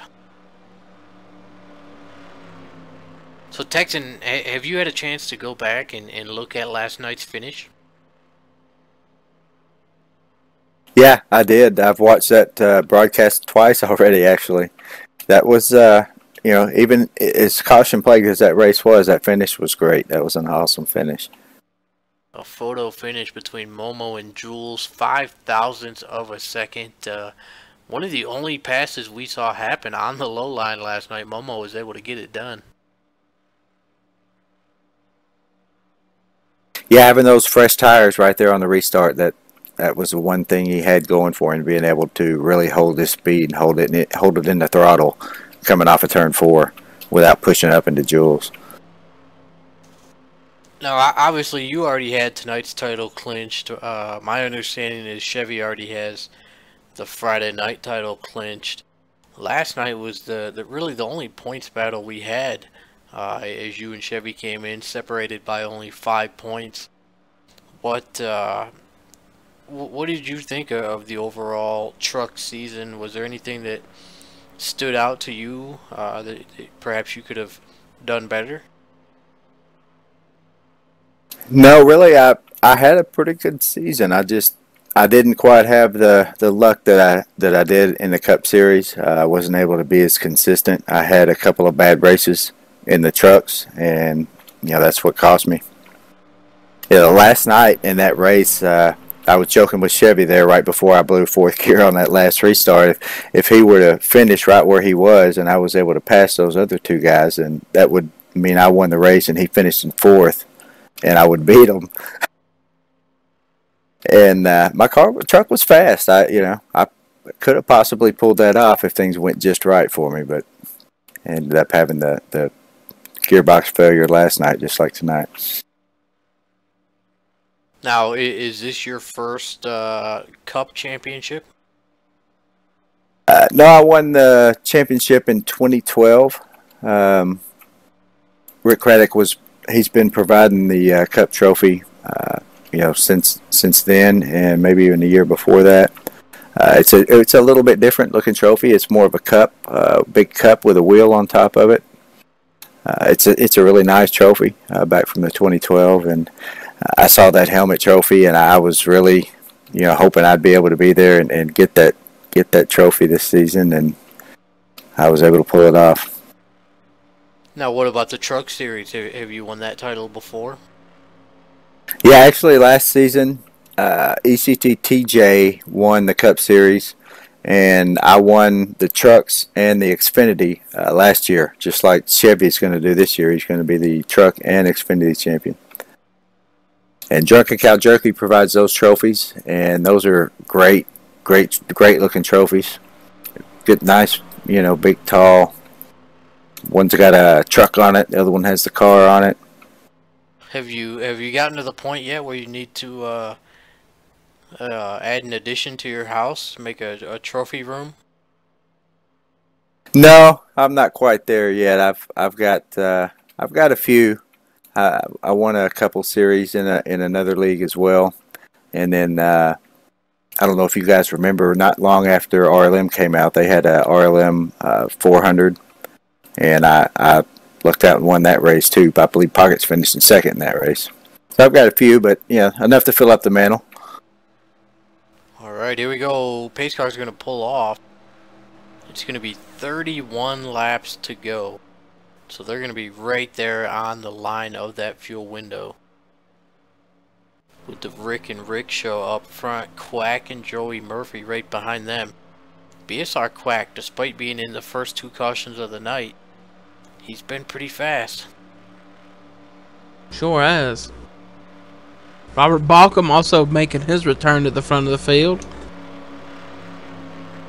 Yeah, we still haven't seen Robert up there in the top 3 or 4 really tonight, but he's pretty patient. We expect to see him up there at the end of this thing. It is the Rick and Quack show right now for second spot. Here comes Rick Johnson, actually getting a good charge. Oh, he's in the wall. Oh, contact. The big one, part 3. Oh, 4 actually. It looks like it's got everybody. Yep. Even Pockets and Hot Rod looked like they were going to make it through there, and they ended up getting together.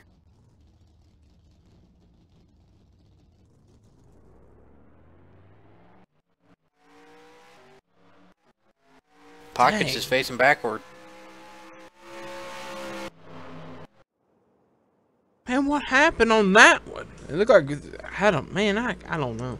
That was crazy. It looked like Joey Murphy was just about to take him 3 wide, and Rick Johnson bounced off the wall, and from there they were all just too close to each other.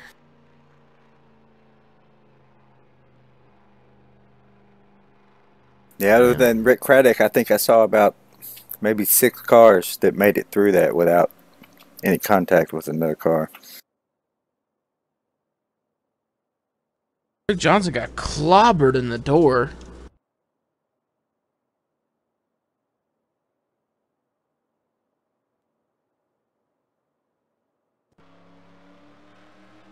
Well, with another caution out here, let's head over for another commercial break. This is Drunken Cow Jerky. Be sure to head over to drunkencowjerky.com. Place your order right now. We hope you enjoy this commercial, and we'll be back in just a couple of minutes. Made with the freshest ingredients from local growers, it's Heyman's Drunken Cow Jerky, delivering 5 flavors of whiskey soaked steak jerky made in the heart of Dallas, Texas. Choose from original, which is with a dusting of coarse black pepper. Or hot, for that Mexican food hot flavor. Teriyaki, an original twist with a hint of sweet. And for those who have an adventuresome palate, try ghost pepper. Made with the Indian Bhut Julakia pepper, this is the hottest drunken cow jerky available. Can't forget about beer bacon, where we hold the whiskey and soak it in Shiner Bock beer and add fresh cooked crumbled bacon. Go to drunkencowjerky.com and place your order today.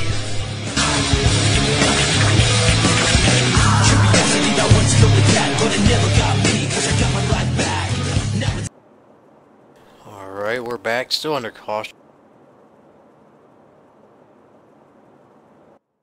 Let's see if we can get all of our BSR champions into the booth at the same time. Chevy, you're in the booth with Corey and Texan. How you doing tonight? Terrible. Well, we got you in here. You're having a better night than our Cup champ BSR Texan, who unfortunately is out of the race, but joining us in the booth. And so we figured, you know what, this might be the only time that we're able to get our champions from all three series into the broadcast booth during the race. All year long, all the broadcasts that I have done here at BSR, I'm always talking about how Texan and Chevy are always by each other on the track. And here we are at the end of the year, and you two take home all three championships. What's it been like for the two of you battling each other all year in these three title hunts? Well, you know, there was a lot of sharing going on in there too. So the battling is also sharing. So we share what we know, we bounce it off each other, and then we make our own sets. And we actually made one separately last week that was within 3 adjustments of being the same exact set. So we think alike, I think. Now, Chevy, Texan, what kind of set do you guys prefer? Do you prefer it to be on the looser side or the tighter side? Go ahead, Texan. I generally prefer it to be a little bit more on the looser side. Yeah, and I'm a little bit on the tighter side, and then I loosen it up later in the run. And then what about the short run or the long run? What's your goal, Chevy? It's always long run, always. Yeah, same here. I really shoot for the long run.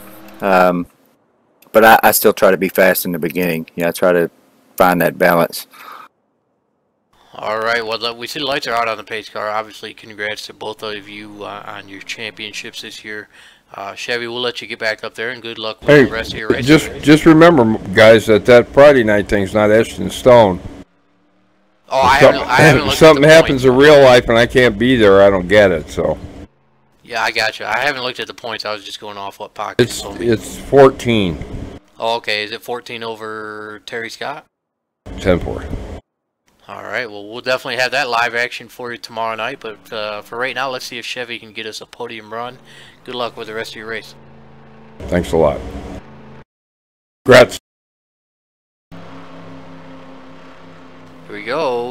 Look at this. It's the Rick Craddock versus Steve Furco show on the front row. Corey, your boy, up there in second place. Yeah, Steve Furco. He got rid of his sprint coverage and went to Mopar. Somebody should tell him that Sprint and Mopar have both left NASCAR. It's true, but maybe Mopar's got a little more power than Sprint, and maybe they won't throttle him when he runs over his data. Here we go. Green flag is out. Rick Craddock with a great start. He immediately moves up to that middle lane where he's been running all night. Bama able to get by Furco on the low side. Look at this. Bama's got a run. He's closing in on Rick Craddock. RJ Rusty gets by Chevy, takes fourth, and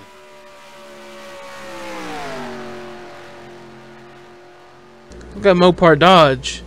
It's not like that Sprint Chevy from a couple weeks ago. That Sprint Chevy was on the rails for about 5 laps. 25 laps remaining in the Cup Series finale at Homestead. Bomb Squad Racing, sponsored by DrunkenCowJerky.com.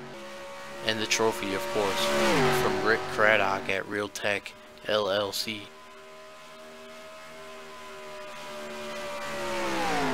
Rick figures if he's got to buy somebody a trophy this year, he's going to go out there and win himself the season finale. Yep, sure is. We got a car down pit road.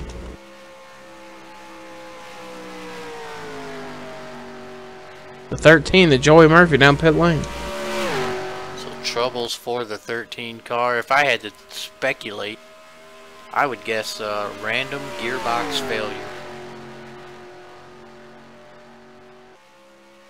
Well, let's hope not, because I don't think this track needs any more transmission fluid on the low lane. Last night there was all kinds of transmission fluid on that low line, and the cars were slipping and sliding everywhere. And we got a battle for second. Steve Furco using the top. Woo! Furco and Bama trading some paint.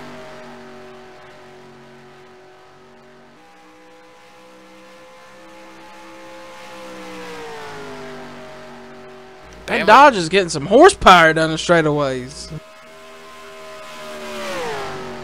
Oh, and there it is. Furco is able to get in front of Bama. These front three have left the rest of the field. Here comes Bama back on Furco. Oh, Furco on the wall.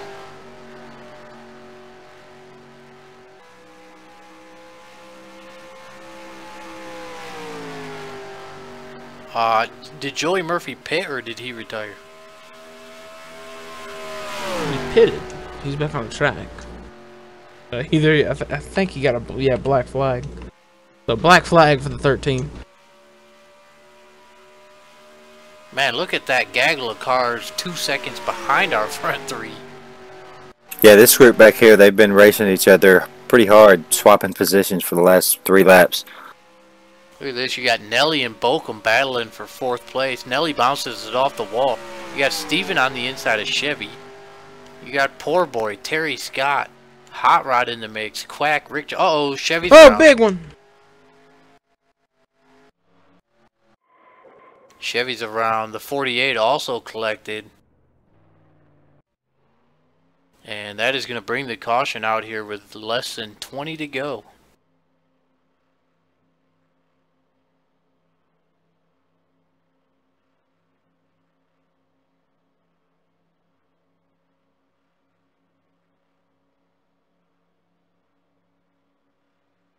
So as you heard us talking to Chevy during that last caution, I do want to clarify the point situation for tomorrow, Friday night's Xfinity Series.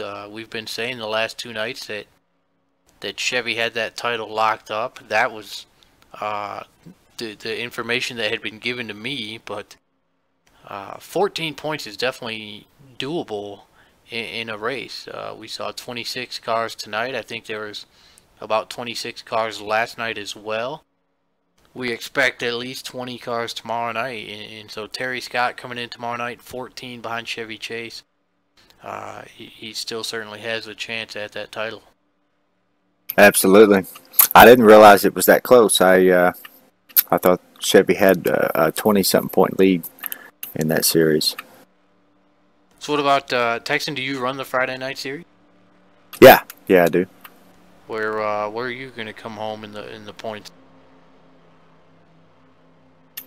I've had some really bad luck in the Friday night series. I've had a couple of DNFs. I believe I am back somewhere around 4th or 5th, 40-something points back. Now the Xfinity cars that you guys use run the same. They run the truck motors. So the same thing that you guys have on Wednesday nights. Is that, do you feel like running the same physics Wednesday and Friday night? Do you show up Friday night better prepared? Sometimes, and hopefully this Friday night a lot of guys will show up a little better prepared because, as we all know, last night's race was a little bit out of hand. There were a few too many cautions, and hopefully everybody will tighten their cars up a little bit, do what they've got to do to be a little more stable. Going to be a little bit of a different crowd tomorrow night as well. I know there's some guys who only run on Friday nights primarily. BSR Scar, I expect, will be there tomorrow.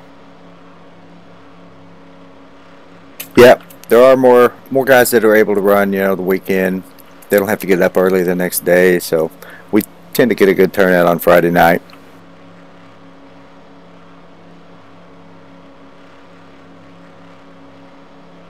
That would be interesting if somehow Terry Scott is able to pull off that championship tomorrow night, and we will end up with 3 different champions for our 3 different series.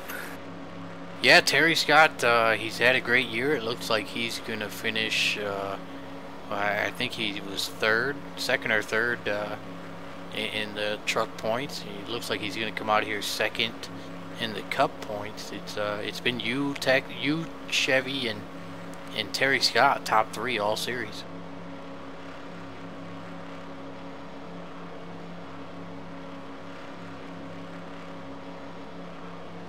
Now, you guys follow the True to Life NASCAR schedules, so sometimes the Wednesday night race and the Friday night race are not at the same track. That's right. The trucks actually run less races than the Xfinity and the Cup. So, there's a lot of weeks that we don't even race on Wednesday night. We'll still have a race somewhere on Friday night. And there are some tracks that are different here and there. I believe that the trucks have a road course that's not in the Xfinity. And even vice versa, I think there's a road course in the Xfinity series that's not in the trucks. Yeah, I think what trucks run at Canadian Tire and Xfinity runs in Mexico City. Road America. Yeah, Road America. Road America. Did NASCAR used to run the Mexico City, right? Yep. Yeah, they did. I love that Road America track. I don't know if you guys remember that race earlier in the season. I was battling with H.B. Hardy, and I think I lost 4th gear in that race too, and still was able to almost hang with Hardy at Road America, not even having that top gear. That was I love that track. Yeah, I tell you what, Hardy can drive the wheels off of it on those road courses. Yeah, he's a road course ace for sure. Him and Kilojoules, both of those guys, really fast. Lights are out on the pace car. Rick Craddock, Steve Furco, still your leaders. You got Bama and Rick Johnson right behind them. It's going to be lap number 93 when we take the green flag. So that tells me it's just a 15-lap shootout. Time to get up on your feet. I give up. Chevy gave up. I did. I gave up. I just cannot race anything hard. It just wants to come around. Welcome Chevy Chase to the booth. So we've got the Wednesday night champ, the Thursday night champ. I'm sure Terry Scott is hoping he does not wreck out of tomorrow's race and ruin his chances at possible title. Here we go. 17 cars on the lead lap. Joey Murphy, the only car lap down. It's going to be a 15-lap shootout as the green flag flies.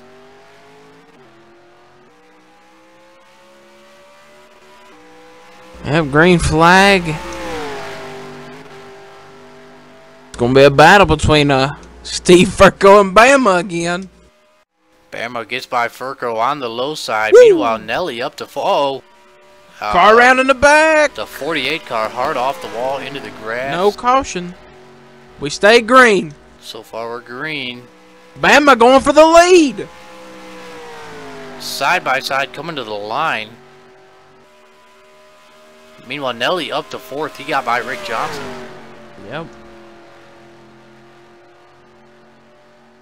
I'm sure there's some drivers out there who have some choice words for Nelly. Woo! Steve Furco loose on the high side.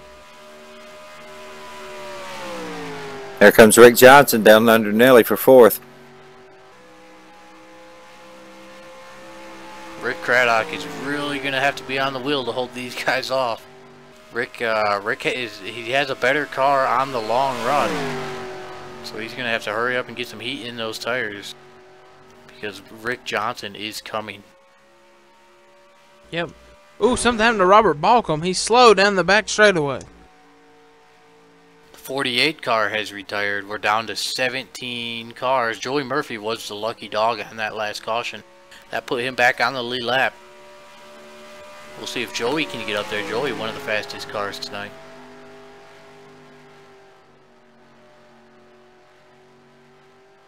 A lot of names of guys that's not been up in the front all night long. We've already talked about Bama and Steve Furco. Nelly's up here. BSR Steven is up here. Yep, BSR Steven in P6. But keep your eyes open. Killa Jules working over the back bumper of Steven. Jules was up here in the front for a lot of this race as well.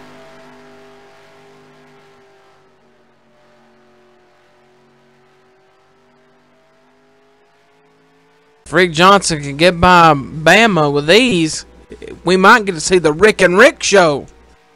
Here we go. It's going to be 10 to go at the line. That means new rules. No more lucky dogs.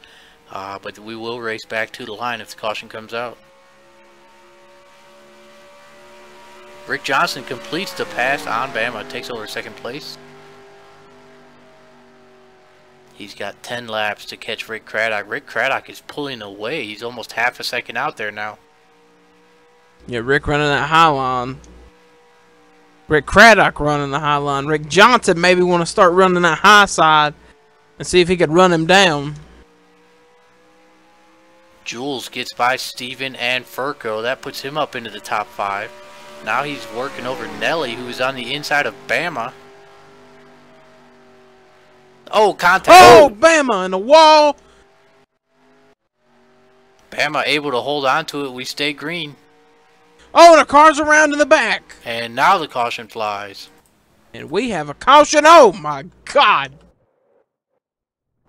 Looks like that was the 65. Looks like the 65 and the 66 involved in this one. We do have enough laps left, though. I believe we're going to go green for potentially a 2-lap shootout like we had last night. Oh, Pocket's got a little bit of that last one there also. Man, it's going to be the Rick, and Killa show. So, Chevy, we were, before you came up here, we were talking to Texan about the Wednesday and Friday night series. They both run the same physics. Obviously, you have had great success on Wednesdays and Friday nights this year. Do you feel like the same physics, has that helped you on Friday nights using Wednesday as practice? There's just a few tracks in Cup that I have problems with, and that's probably demise and a few mistakes made. They're not definitely they're more forgiving on Wednesday and Friday, so that helps me. But you saw what happened; it just snapped. I don't know. I'm not getting this. But yeah, it's probably more suited for me. Now, I'm old. Now between the well, I thought Texan was old. No, I'm the elder statesman actually. Are you the oldest BSR member? Yeah, I'm 61. I know. Yeah, I know you guys have some older people. I always assumed Magoo was pretty old. Nah, he's younger. The oldest person on the track right now, though, would be Bama. Am I correct? Bama or Larry, I think they're real close together. They're 51, I think. I think Bama's a little older than that, isn't he? Is he? Well, Pocket is about 50, right? Yeah. But Chevy, between Wednesday and Friday night, which do you prefer? The trucks at Canadian Tire or Xfinity at Road America? I don't know. I like that Canadian Tire track. That track was really fun this year. We did some Killa and I did some testing, and he helped me out with a couple corners there, and that's where I was losing my speed, was those last corners into the start-finish line. So once I got that, man, we were running pretty close times. Let's here. Let me do. Well, let me see if the lights go out here.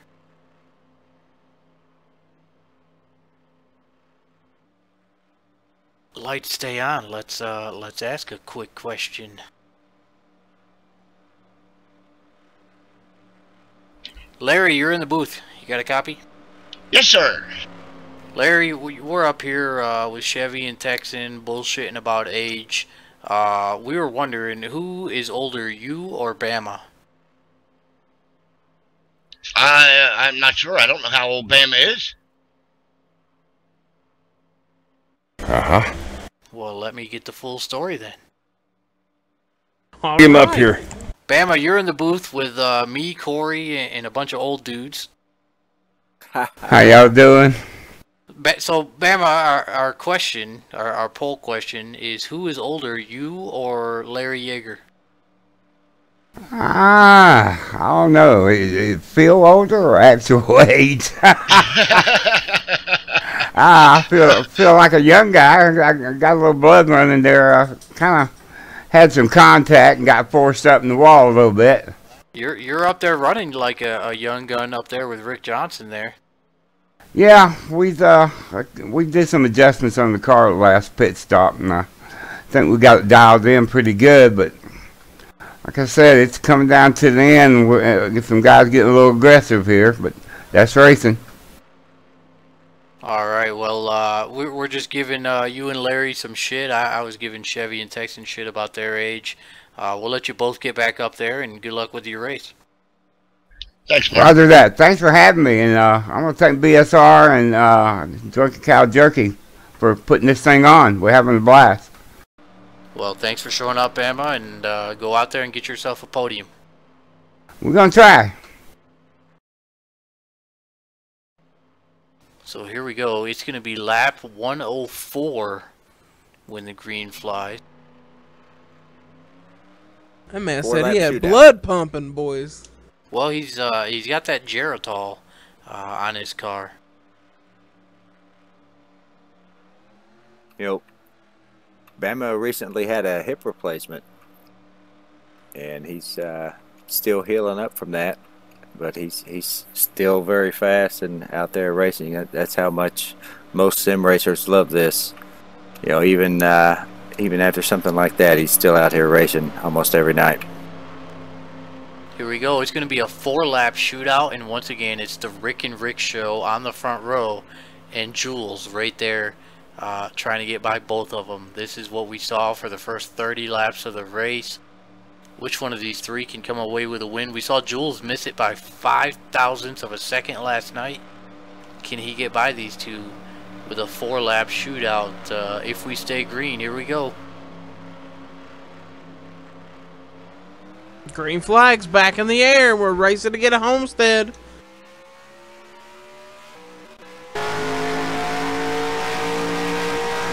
Rick Johnson was beating Rick Craddock on all of the restarts at the beginning of this race, but this time it's got Rick close Craddock. there. Oh!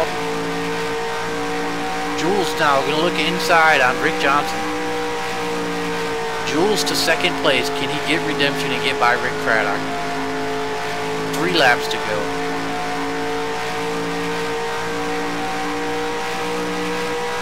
Jules is clear.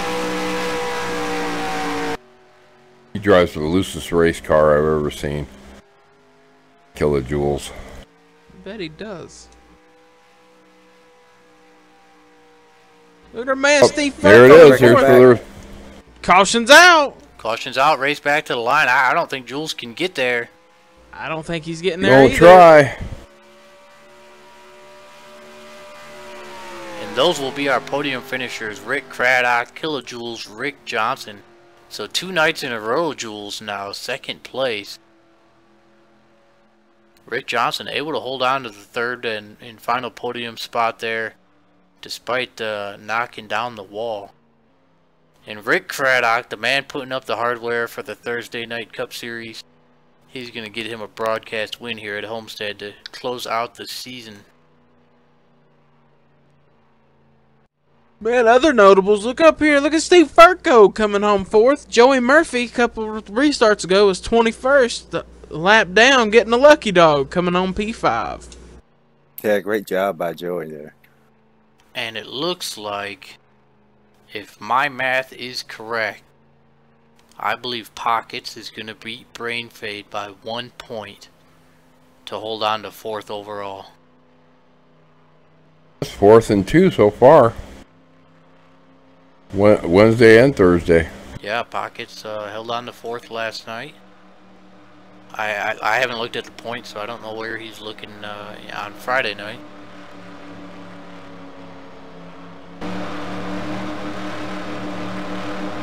Couple cars coming down pit road, probably just to end their nights. What? Who's the caution, Corey? I don't know. I was watching the battle for the lead. I saw Bama going around, so I don't know what happened there. Yeah, Bama's got a lot of damage coming down pit road. The blood was pumping, but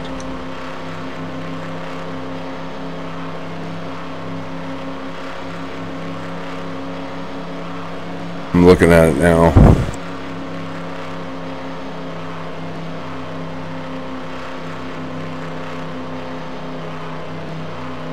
Here we go. Rick Craddock on the back stretch. He's just got to make it around to take the checkered flag.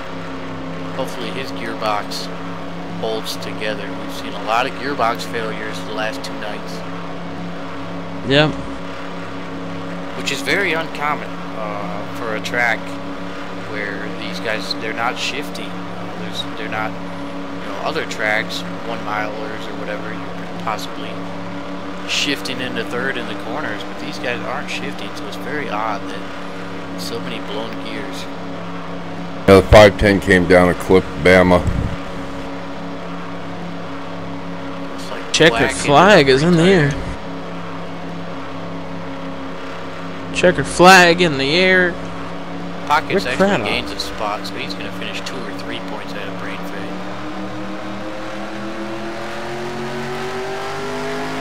Looks like Pockets brought it home 11th. I think I predicted that. What did I predict? Did I say 10th and you said 8th? I said 6th. Oh, I said 8th and you said 6th.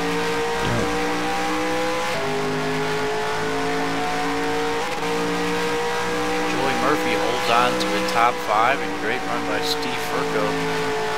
Rick Craddock going to come around and hopefully give us some burnout here.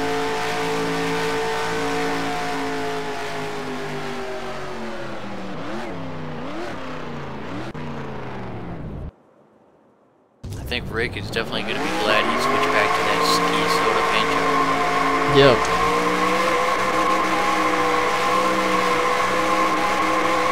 He's lighting them rear tires up.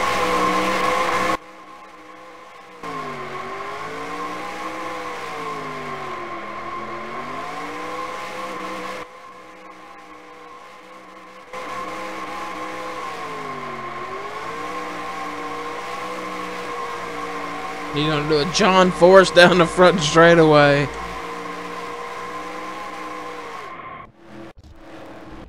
That was a pretty good burnout by Rick there. I think he might have beat Momo's burnout from last night. Yeah. And Momo had a pretty good one too. He'll get the checkered flag and he's gonna do a victory lap. Alright, well he does that victory lap. We're gonna start making our way over to victory lane for some post-race interviews.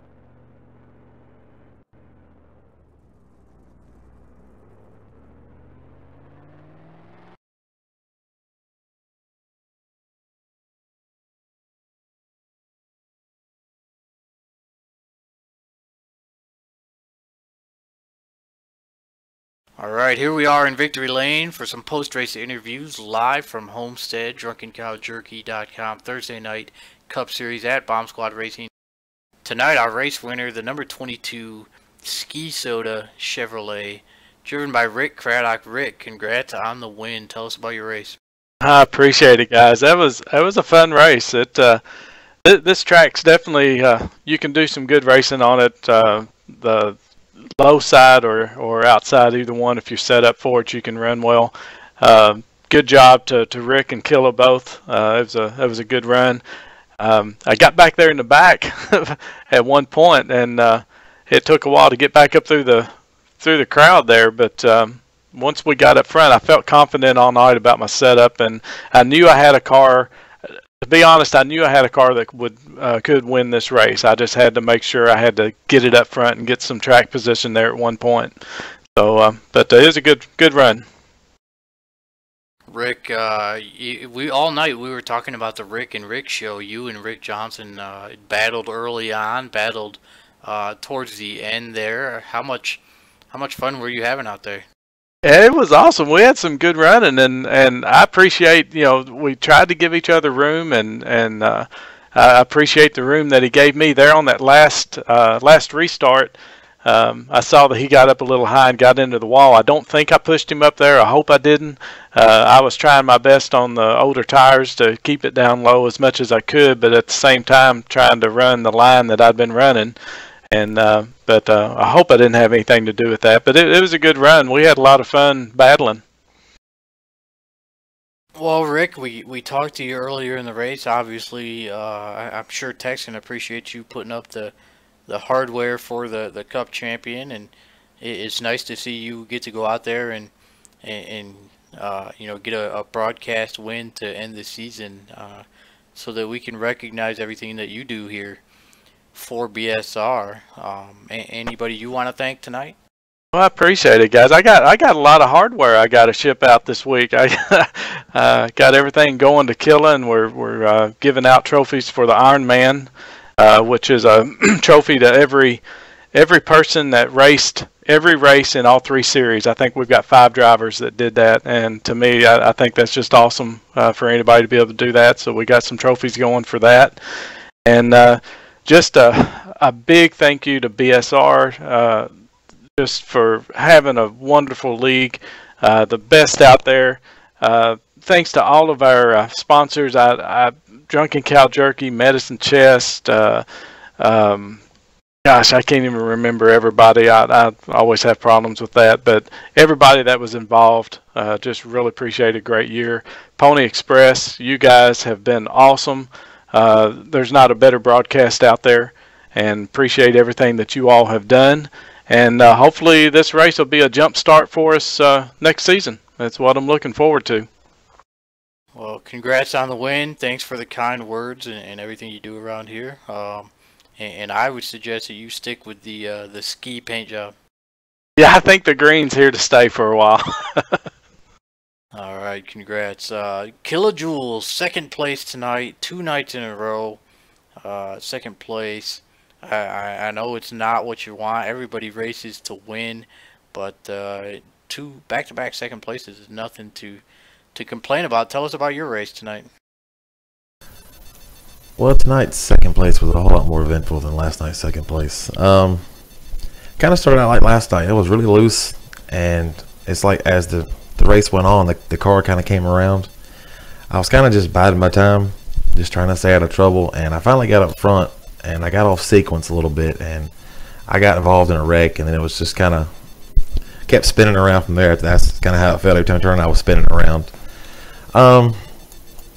Made a couple adjustments. The car was still competitive. It wasn't as fast as it was, but kind of got some lucky breaks and started on the outside line a couple of times and worked my way back up to the front.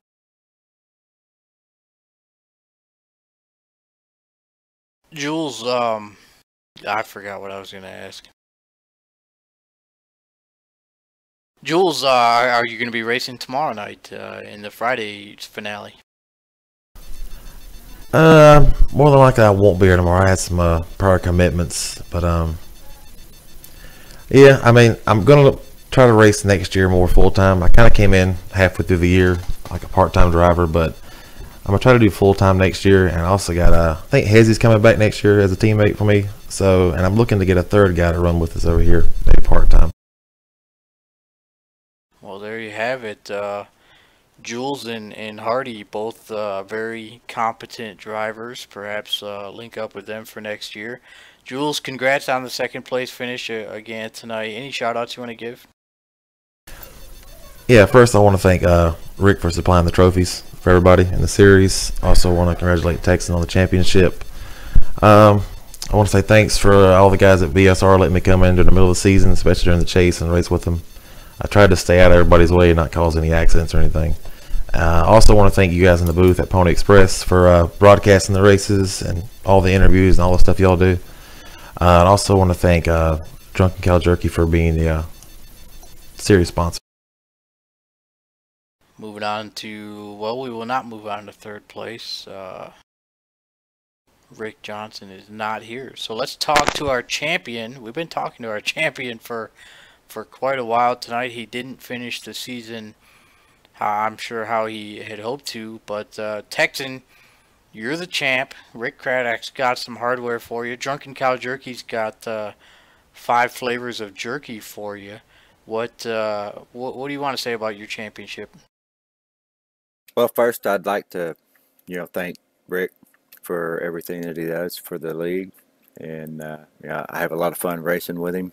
It's too bad you couldn't have been here for more of the chase races, Rick. I think we'd have been battling it out right down here to the end.